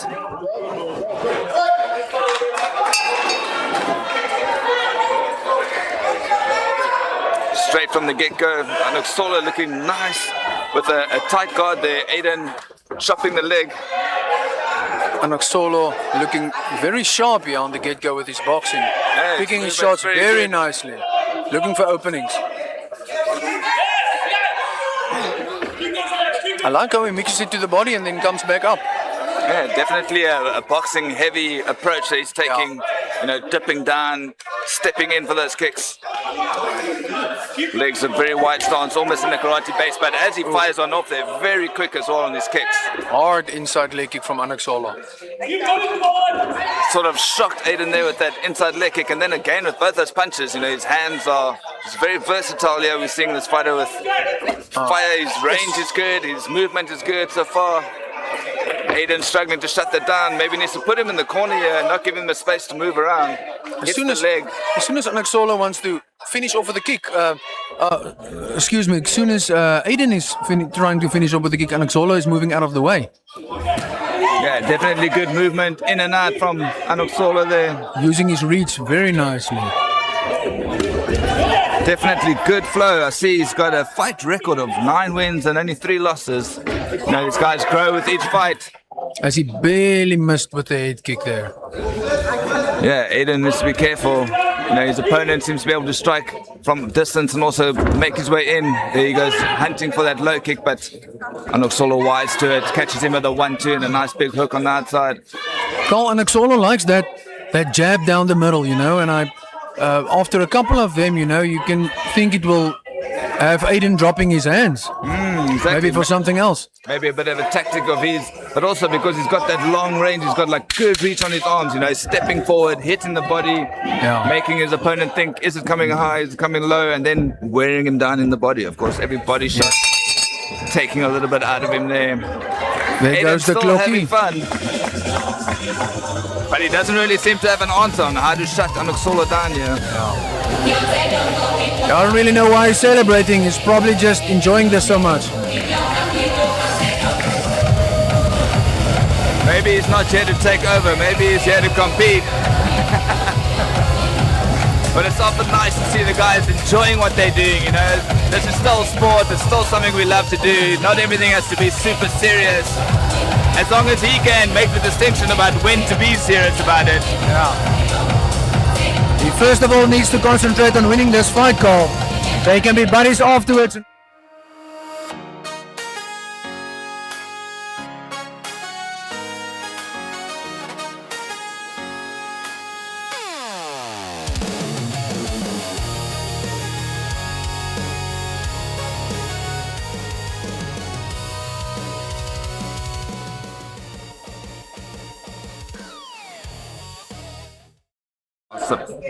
All right, here we go for round number 2. Aiden getting caught on the way in there. He's definitely trying to force his way into, not necessarily the clinch, but just into Anaxolo's face, but he's taking a lot of shots to do it. Flurry of punches landed there by Anaxolo. It's also Aiden switching between orthodox and southpaw. He's in southpaw now, coming forward, maybe a decision of how not to get his leg chopped out the way it was earlier, that inside leg kick. Carl, when I look at Aiden's style, it almost looks as if it's a capoeira type of style, leaning back and forwards, but only the boxing part. Maybe You see that uppercut with the left hand. maybe that's something, that the dancing he was doing in between the rounds was actually him warming up for round number 2, capoeira style. Bobbing his head back and forth. His Sounds mouth about is right. Quite open now. He needs to be careful. I was about to say that he doesn't catch a kick or a punch in there with his mouth open. As I was about to say it, Anaxolo landed a nice, quick, almost question mark style kick there. Both guys still looks fairly fresh to me coming in the second round. Probably because they're not expending too much energy, fighting smarter. I actually like seeing this Like seeing the style matchup. And definitely what Aiden's done here is something I was wondering if he'd be able to do, was to put Anoxolo on the back foot and actually, put him up against the ropes, land his shots. Anoxolo was moving so well in that first round. Still moving well though, but getting backed up and then getting caught in a corner with bigger shots now. But he's still trying to pick his own. Both guys. I like those uppercuts of Aiden Cole. Yeah, he sort of very much success with dips him. down and brings it back up again to generate that force. Everything coming from the hips and the knees. As I said, almost capoeira-like weaving.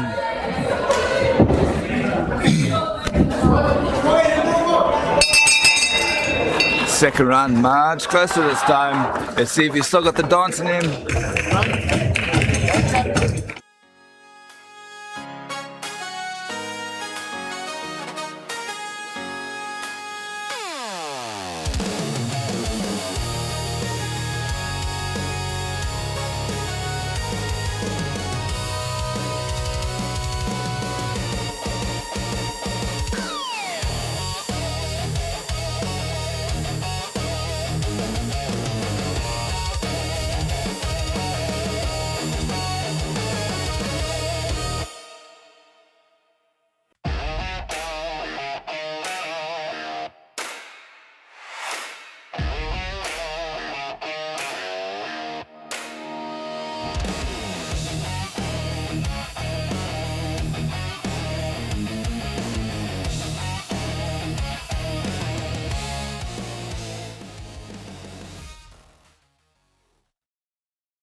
Want to score this one, especially after the second round that we just witnessed.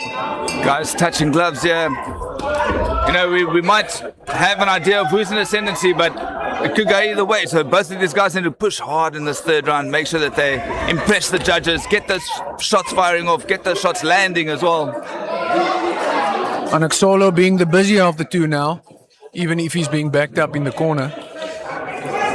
Yeah, and again, like we said in the first round, when Aiden does come in, he tends to leave himself a little bit open because he's busy using other parts of his body to generate force. So he's catching a few shots like he did there, but he's, trying to muscle his way in on the clinch. Yeah, it's really being the aggressor there. Trying to establish his ring dominance. But he's solo going back to the conventional boxing style, clinching up, picking his shots, hitting the body, hitting the face. There he slips, nice big punch, slip. hits in the body. See Aiden's bleeding now, bleeding from his nose.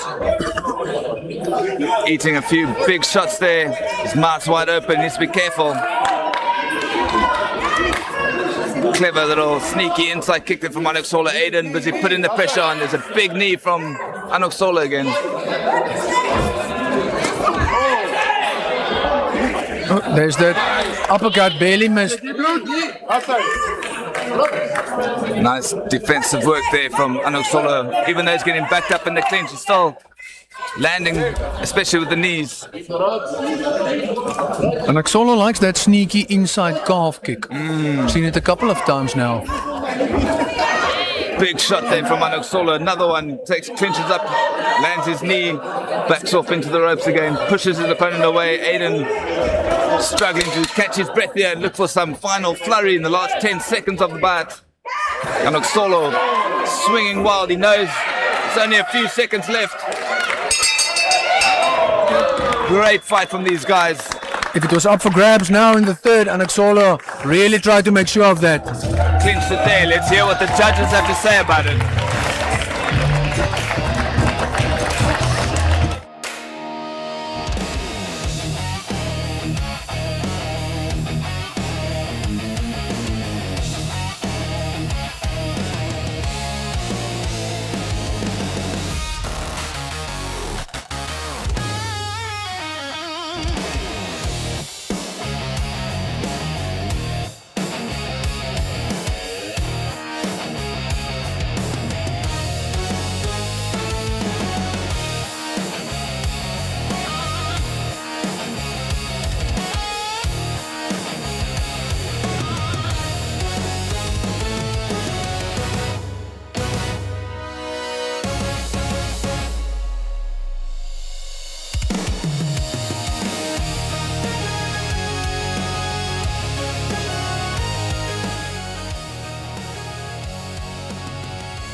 Ladies and gentlemen, this fight went the distance. We have a decision from the judges.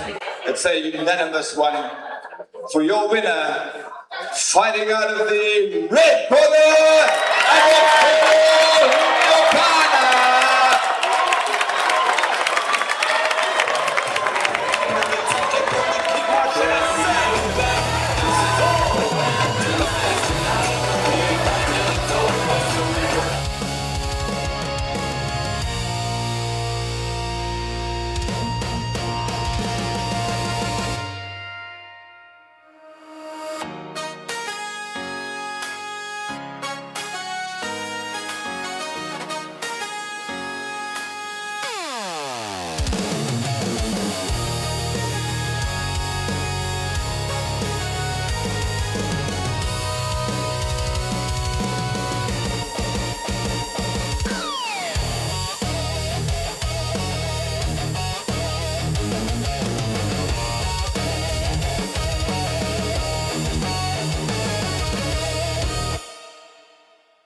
ladies and gentlemen, moving on to fight number 11. This one again a heavyweight K1 matchup with both men over 94 kilograms. Introducing to you first, fighting out of the red corner and representing Iron Tiger.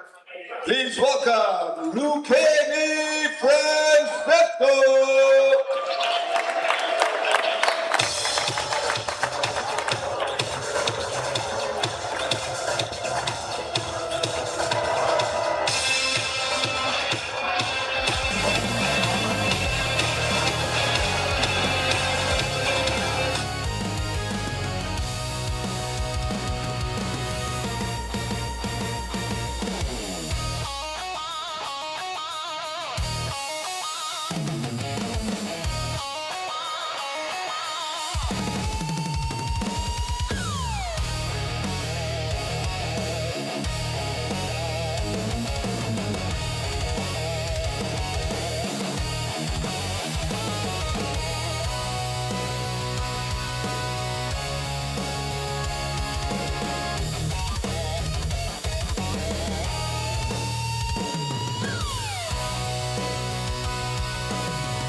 And introducing his opponent, fighting out of the blue corner and representing Scorpions Martial Arts Academy, George.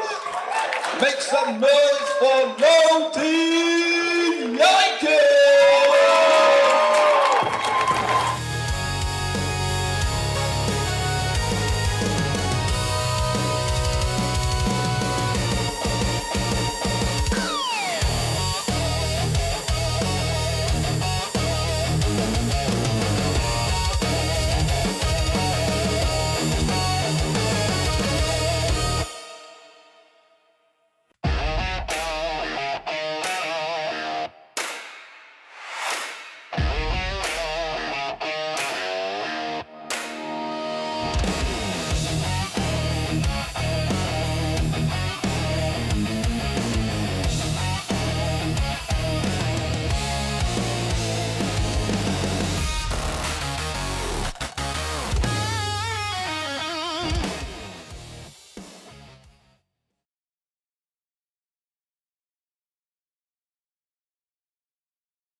All right, it's time for the big boys again. Both these guys over 100 kilograms.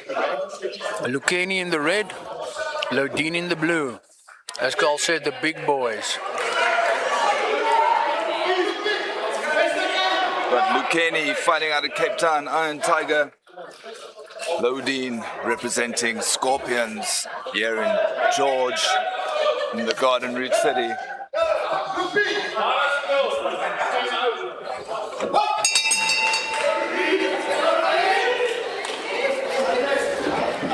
Lodin maybe with a more cautious approach, which is a wise move in a heavyweight fight.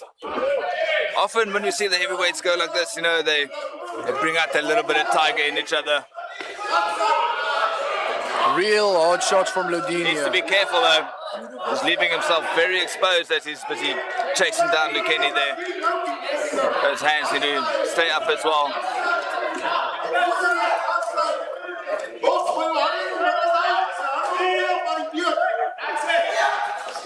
Those guys moving really well here. The head movement's good. Just got to be careful. Both swinging with violent intentions. Nice uppercut there from Lodin. Tries to follow up with a big hook. Deep to the body there. Maybe something that would be quite effective for him. Seemed to cause some trouble there for Lucchini. Gets a knock on the side of the ear. Steps in. Referee about to count Lucchini here. First count for him, but looks like he's going to get up. He still wants it. Carl, Lucchini is actually a judo and a jiu-jitsu fighter. I see here. It's quite interesting because I'm looking at the page of Lodin and it says Brazilian Jiu-Jitsu and Muay Thai. So, Oh my goodness. Right as you said that, one of them goes to the ground. Second count, one more. If Lodin can get him one more time on the ground, referee calls it on the spot. First round TKO for Lodin.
You guys don't need me to tell you what has happened there, but just to make it official, your winner via TKO in the round number 1, fighting out of the blue corner, Lodin.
move on to the title fight section of our card. All of these fighters will be contesting for a kickboxing organization of South Africa title in their respective divisions. The first fight will be for the under 57 kg K1 title. Introducing to you first, fighting out of the red corner and representing Junction Kickboxing. Please welcome Twigile Mostala.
His opponents fighting out of the blue corner and representing Scorpions Martial Arts Academy George. Make some noise for Valdemar Valentine!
Mosala, only 16 years of age, still a scholar by occupation.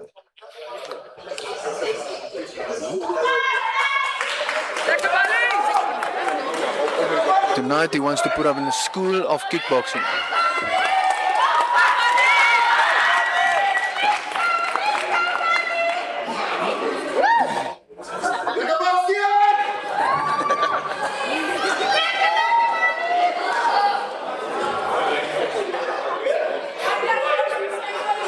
Two young boys going at it tonight. Big night for them both.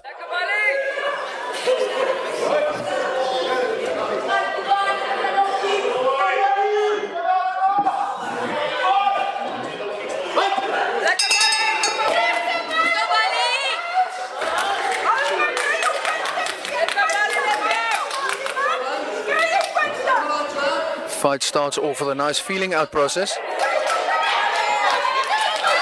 Big right hand landing by Masola.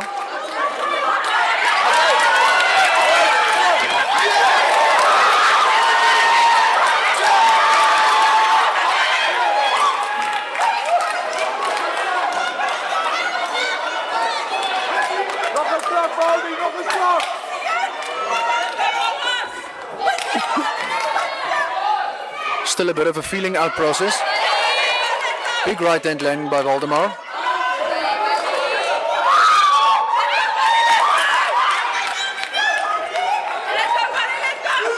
Both guys landing good shots on each other.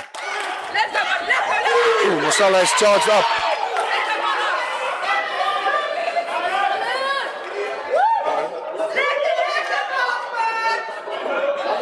Timeout called by referee Nicholas Radley, and on they go.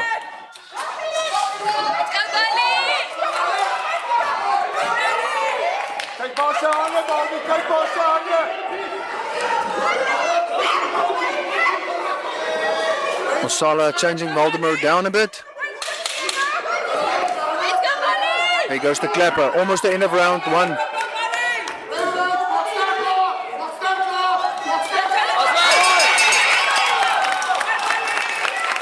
Saurus almost screaming in the corner there for his fighter.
There, but I was watching the fight from the gallery. It doesn't help when the DJ is all the way up in the top of the Hanging on venue, the mic. and I gotta go get some batteries.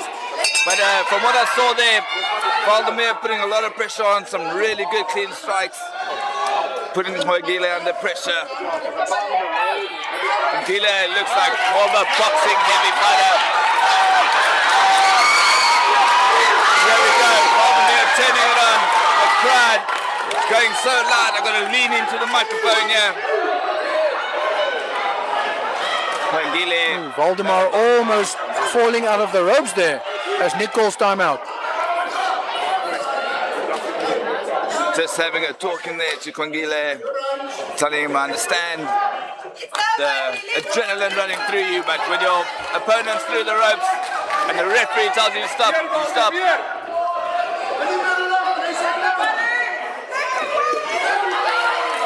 Guys, of course, competing for an inaugural title fight here under the Corsa banner, the kickboxing organization of South Africa. As they take a tumble to the ground, Kwangile pushes Waldemar back down to the earth, to the canvas. Carl, when there's a title fight going on, the fight is automatically I would say 20 to 30% harder. Yeah, and I mean, these You guys, know what's on the line. These guys also with a little bit of experience under their belts. They're young, but they're hungry, you know, fighting in front of their friends and family, late in the night, late on the card. Definitely, besides the pressure, just the excitement of it all. As Waldemar grabs on to take a small breather. There they go, swinging it out. As they tumble to the ground at the end of round number 2. Again, that heated adrenaline. Referee having a talking to. Pushing the fighter on the ground. Kwangile got experience.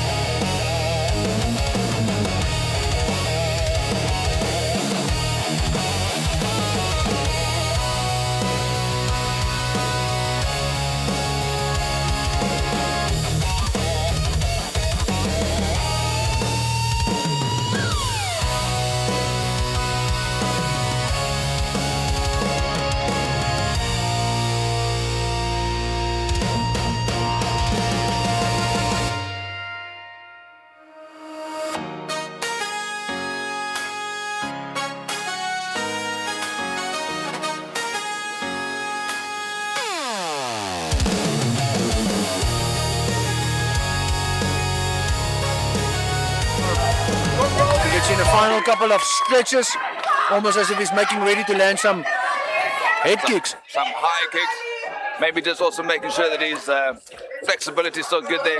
Referee forces him to touch glove. Resistant to it, but this is a sport. You've got to show that sportsmanship.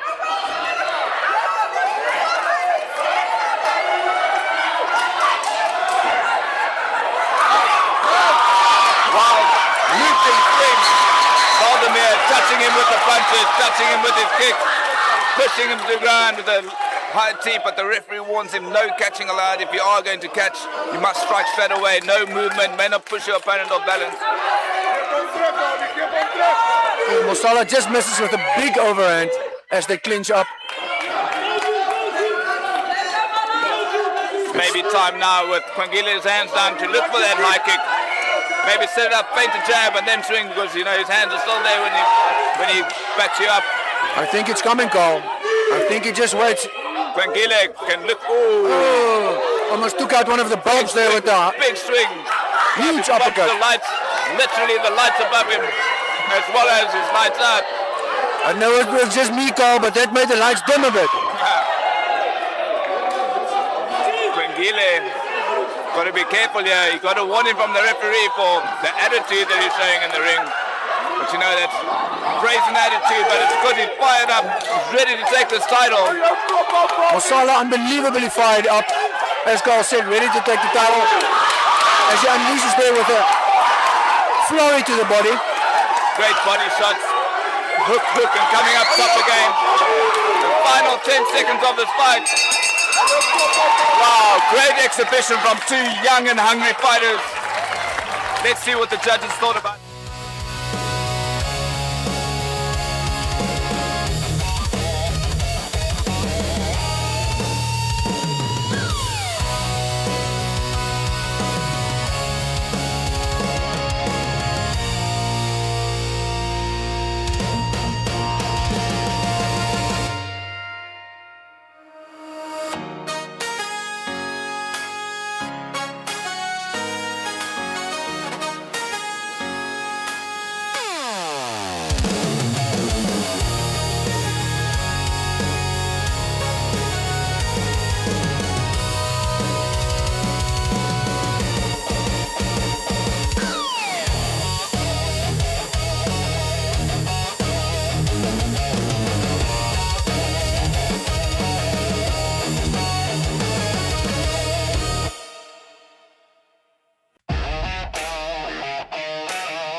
All right, everyone, let's hear from both these guys.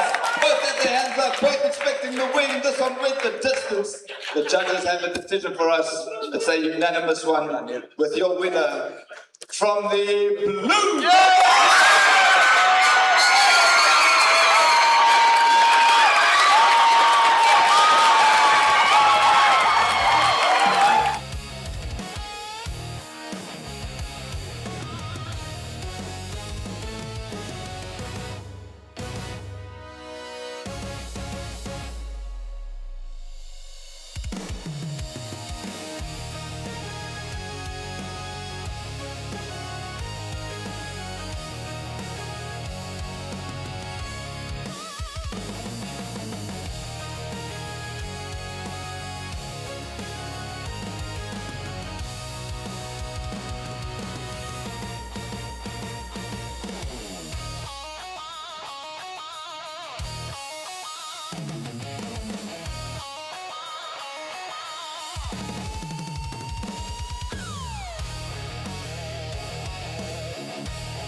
under 67 K1 amateur title.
The blue corner representing Shido and MMA Action Kickboxing.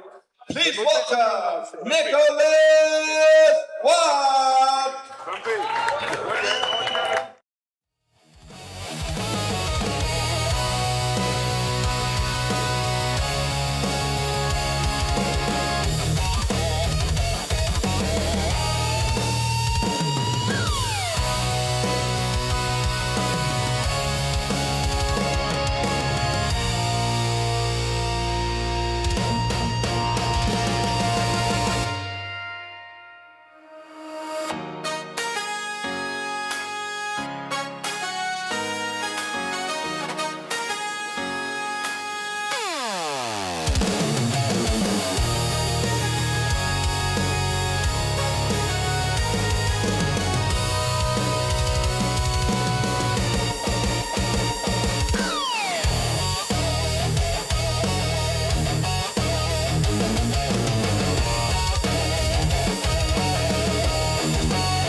Be a little bit of a boxing matchup, at least from Abram's side. Let's see how it flies. With a fighting record of 8 wins and 4 losses, with a fairly amount of experience. Yeah, good tie for Abrams, representing Mitchell's Plain, and fighting out of the red corner, Nicholas Swart from Pretoria, representing Shido and MMA AK. Very experienced young fighter is Nicholas Swart. He's only 17 with 10-4 record, but he's a South African champ kickboxer, an African champ, and he played silver, a silver medalist at the 2025 WKU World Championship. So, you know, lots of local and international experience for him. Should be a good test for good Taifa. As both fighters still comes out and tries to establish their ring dominance. You can see that sharp. Let's see who backs up first. Action.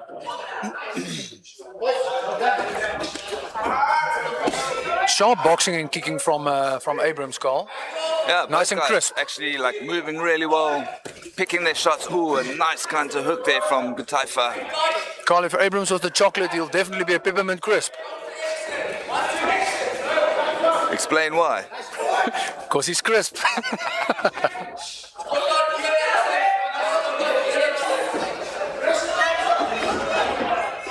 Nicholas Swart also maybe biding his time, gets a nice body shot there with that kick, but then in response, Gutaifa catches him on the leg and then a nice straight down the pipe, directly in the face of Nicholas Swart.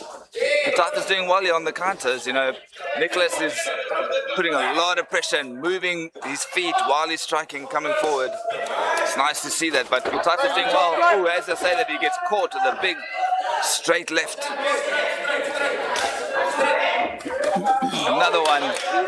Nice crisp return. Nicholas starting to find his range there, and Gutaifa maybe moving a little bit less, and also trying to, assert his own dominance. But he's bleeding from the nose there now. Both fighters real technical. Oh, a nice low kick there from Nicholas. Gutaifa lands a nice body shot in return. Both guys, giving as much as they get here, which is great. Very, Both very evenly matched. First round.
Gutaifa checking the last bit of essentials before we get going here with the second round.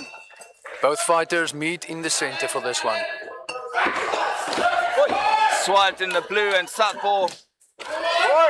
Very nice leg in the kicks. red. And orthodox stance for him.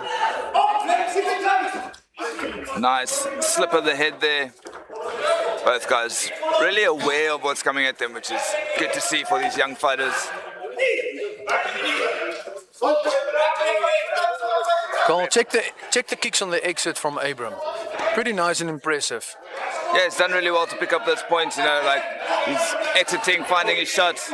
But I'd say where Nicholas Swart is having good advantages in his power punching, some big straight shots down the line, just like that, and finding a hook now and then. But Abrams also had a little bit of success on the counters more specifically. But now he's busy putting on the pressure as well. As Nicholas backs up now, waiting for a counter punch. Almost like they've switched roles a little bit. Gutaifa putting on pressure, Nicholas backing up, but there he lands a nice big counter shot down the pipe with his left hand, his power shot. As Abrams tried to be first and last on the leg kicks, doing a great job at it. The judges are looking closely at that goal. Of course. Who starts and who finishes? And Abrams tries to make sure that he finishes. And for our viewers out Another there, leg kick on the exit. Sorry, Cole. and for our viewers out there, of course, our judges are using a clicker-based point system. They're not just going off a base subjective score. So every shot lands, if it lands cleanly, those leg kicks that Abrams getting, like that one right there, that counts for him. That one as well. You can hear it, you can feel it, you can score it. He gets a nice little sneaky inside kick there. Nicholas puts some pressure on. Oh, a big shot. Abrams really have a lot of success on that exiting leg kicks. And a whip to the head there of Abrams as Nicholas just missed that shot.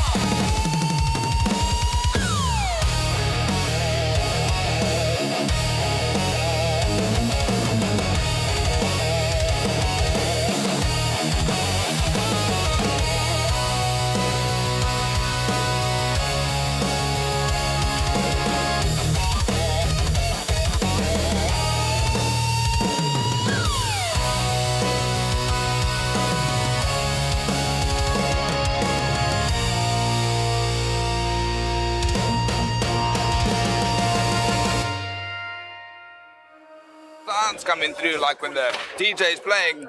Of course, we don't have headsets, so we can't even hear ourselves besides what we can hear when the music goes down. I don't even know how sensitive this mic is. Anyway, round 3. Let's go. Just Nicholas comes out with big swings. That head kick, touch glove, but it still had an impact. Oh, big body shot there. As Gutaifa looks for the kicks on the inside and the outside. Point scoring kicks those. Ooh, dangerous to just stop in the middle of the fight there without the referee. More nice and crisp boxing from Swart, whereas Abrams has the kicking going.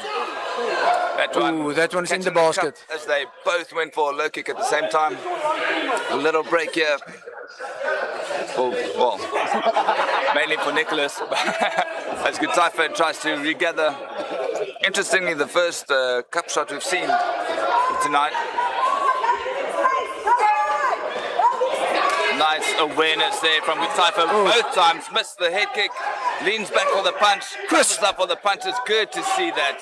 Crisp boxing from both fighters. Yeah. Very nice. Gutaifa avoids the initial kick, lands two of his own there. Good work from him there. Oh, nice big knee as he gathers in the clinch. Oh, Swart is a bit hurt there. Nicholas starting to wilt a little bit here, maybe holding back for a big counter. But definitely not as snappy as he was in that first round. Gutaifa would do well to put the pressure on you, even though he's walking into a few shots. It's time to as he lands a massive right straight, followed up by the kick, and another one, and another kick lands.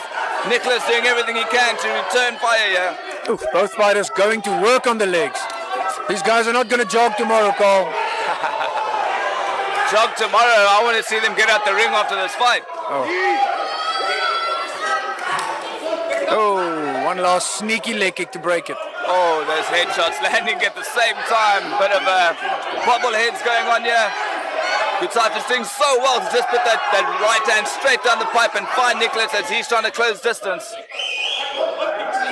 You can see the redness on Nicholas's face here. I'd say quite a strong round for Gutaifa, but Nicholas not out of it. He's still, he's in there, he's throwing. As both fighters connect on the legs. Wow, close fight. Interesting.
Great work there from these two young fighters we have. Yeah, you can give them a round of applause. The fight going the distance, we have a decision for you. It's a split decision with your winner from the red corner.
All right, ladies and gents, this next title fight is for the under 74 kilogram amateur K1 title. Introducing two firsts, fighting out of the red corner and representing Mile High Kickboxing. Please welcome Jordan Barnard.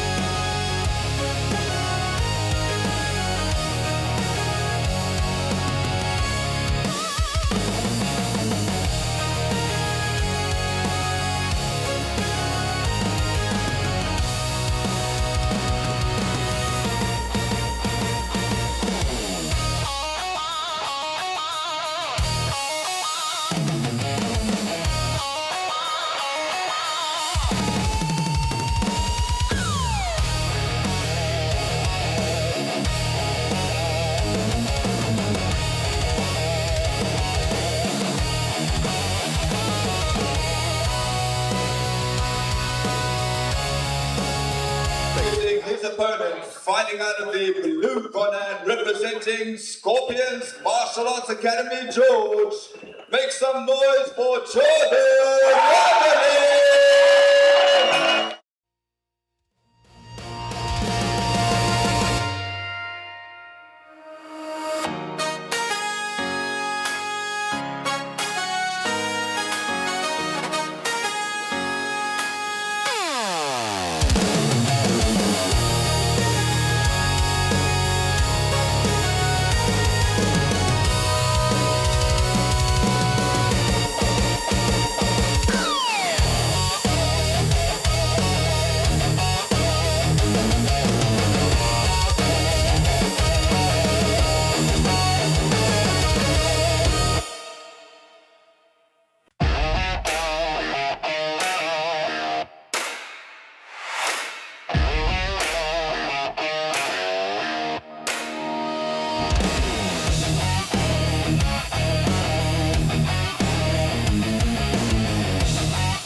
But don't put Jordan Barnard aside. Jordan is ready. Jordan is ready. One of them's a diesel mechanic student, the other one's a diesel distributor. Maybe after this they should be linking up and making some business plans there. Making some contact. And both the names are Jordan. Like, I can tell you one thing for sure. I can tell you one thing for sure, Carl. Jordan's going to win here.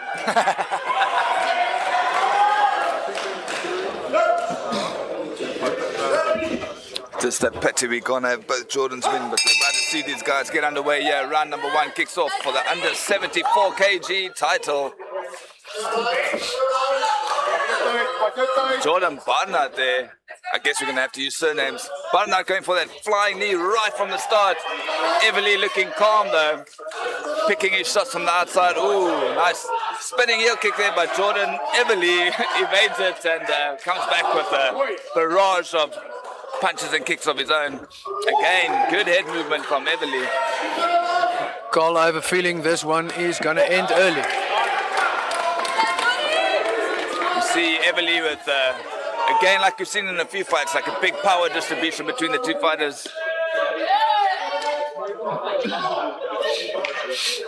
Oh. I was just about to make a nice comment about Barnard there to say, don't forget the power of the schnorr though. And then he goes and cup kicks him.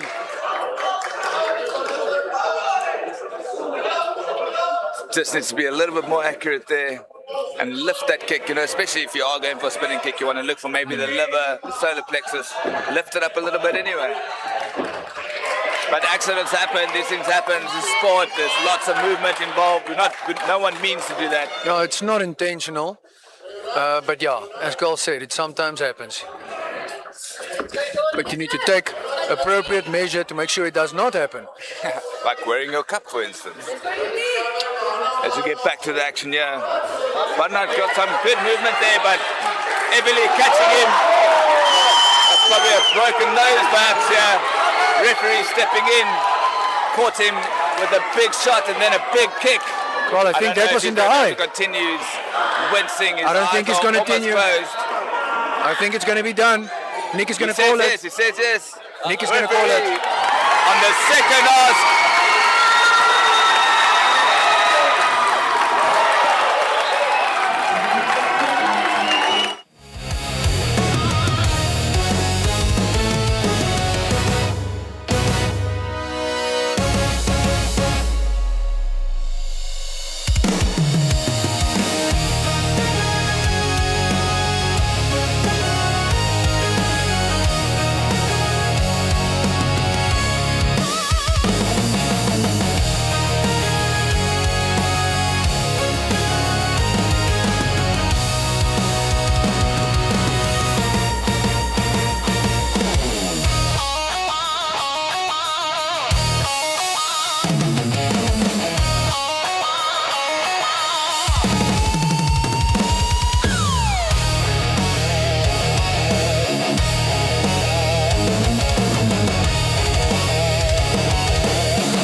Glad to see Barnard is okay as he stands there with his one eye closed. Second one also almost closed. As Everly raises his hand up. All right, ladies and gentlemen. Well fought fight, young gentlemen. Well fought. Round number 1 by a technical knockout with your winner in the blue corner, Jordan.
All right, ladies and gentlemen, remember those guys we fought a little bit earlier in our four-man elimination? They will now be contesting the main event of the evening, the under 67 kg Super Am title. Here introducing to you first, fighting out of the red corner and representing Junction Kickboxing. Make some noise for Khotso Komodwana!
And introducing his opponent, fighting out of the blue corner, representing Bushido MMA. Make some noise for Rais Hussein!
Now comes out crawling of his opponent.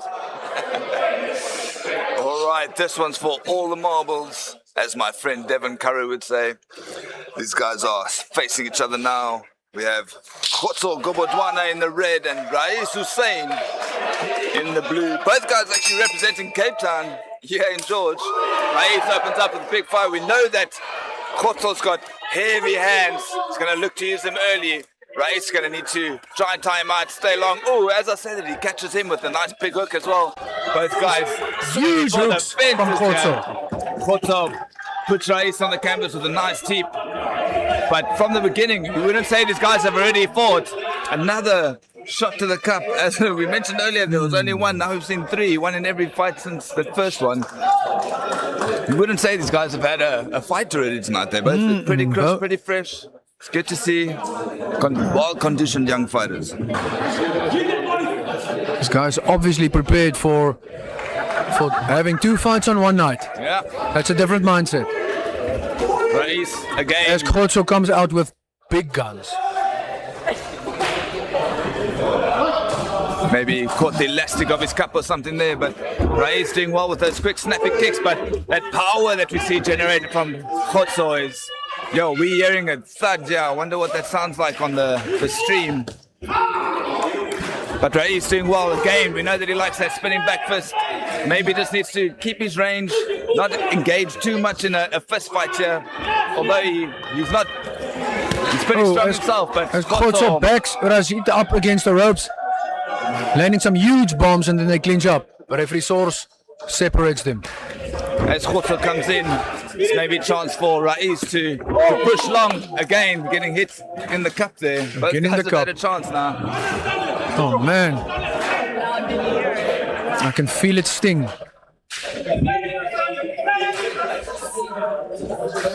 They'll get an allocated time just to recover properly, but at the same time their opponent is resting over in the opposite corner, so it's one of those give and take situations where you want to make sure that you're fully recovered, but at the same time you're giving your opponent rest time. Yeah. Usually what we like to see is come out firing once that's happened to you. Give it back in kind, and we saw that from Raiz there with a nice combination of 1-2. Oh, Kick scratches him in the as face. Raiz lands a head kick. Scratched the him, eye. possibly scratched him in the eye with the toenail. We can see blood on his foot. The That's fight the is end of over. the fight. There's blood all over Raiz's It's over. foot, and the fight is done in the very first round. No need for the judges in this one.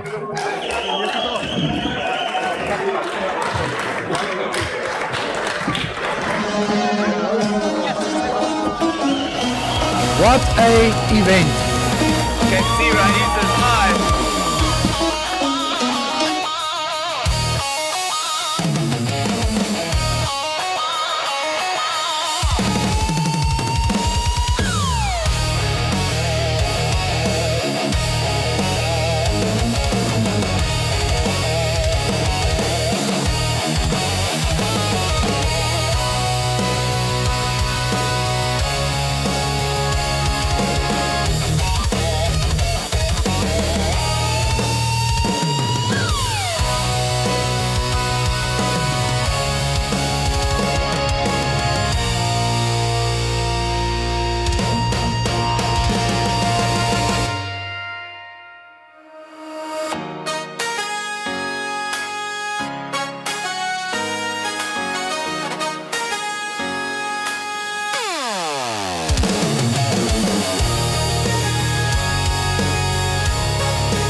Gentlemen, thank you all for the opportunity. I took the mic off our host for the evening, ceremony monster.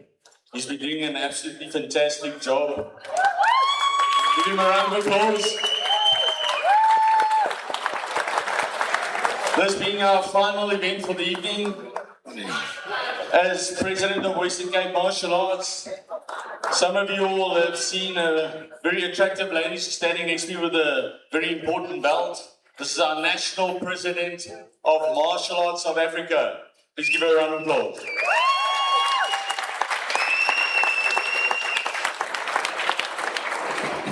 On behalf of Martial Arts South Africa, I want to thank each and every one of you for being here tonight, supporting this event. Because without your support, an event like this would not be possible. So I want you all to give yourself a round of applause. Thank you very much. Then I also want to thank the sponsors for this event. There is so many, I'm not going to name anybody because I'll leave somebody out. And I think you all can thank them as well, because without sponsorships for events like this, these type of events would not be possible and would become financially not viable for people to come and compete. So thank you to our sponsors. You all can give them also a round of applause.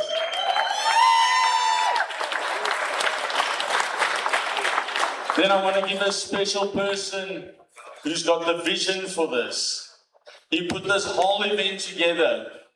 He's the man that absolutely is in Western Cape Martial Arts, one of my right and left hands, besides our SG, who's Sensei JP Miller, who's also standing there in the background, who does a lot of work for us. But Xian Sauce, this is your you, my brother. Thank you.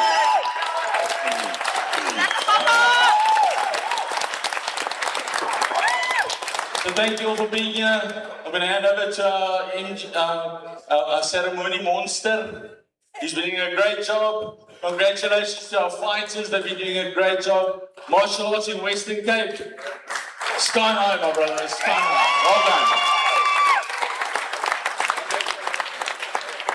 Well done. Alrighty, you guys should be super proud of yourself. That was a great way to end the evening. You guys should yourself proud.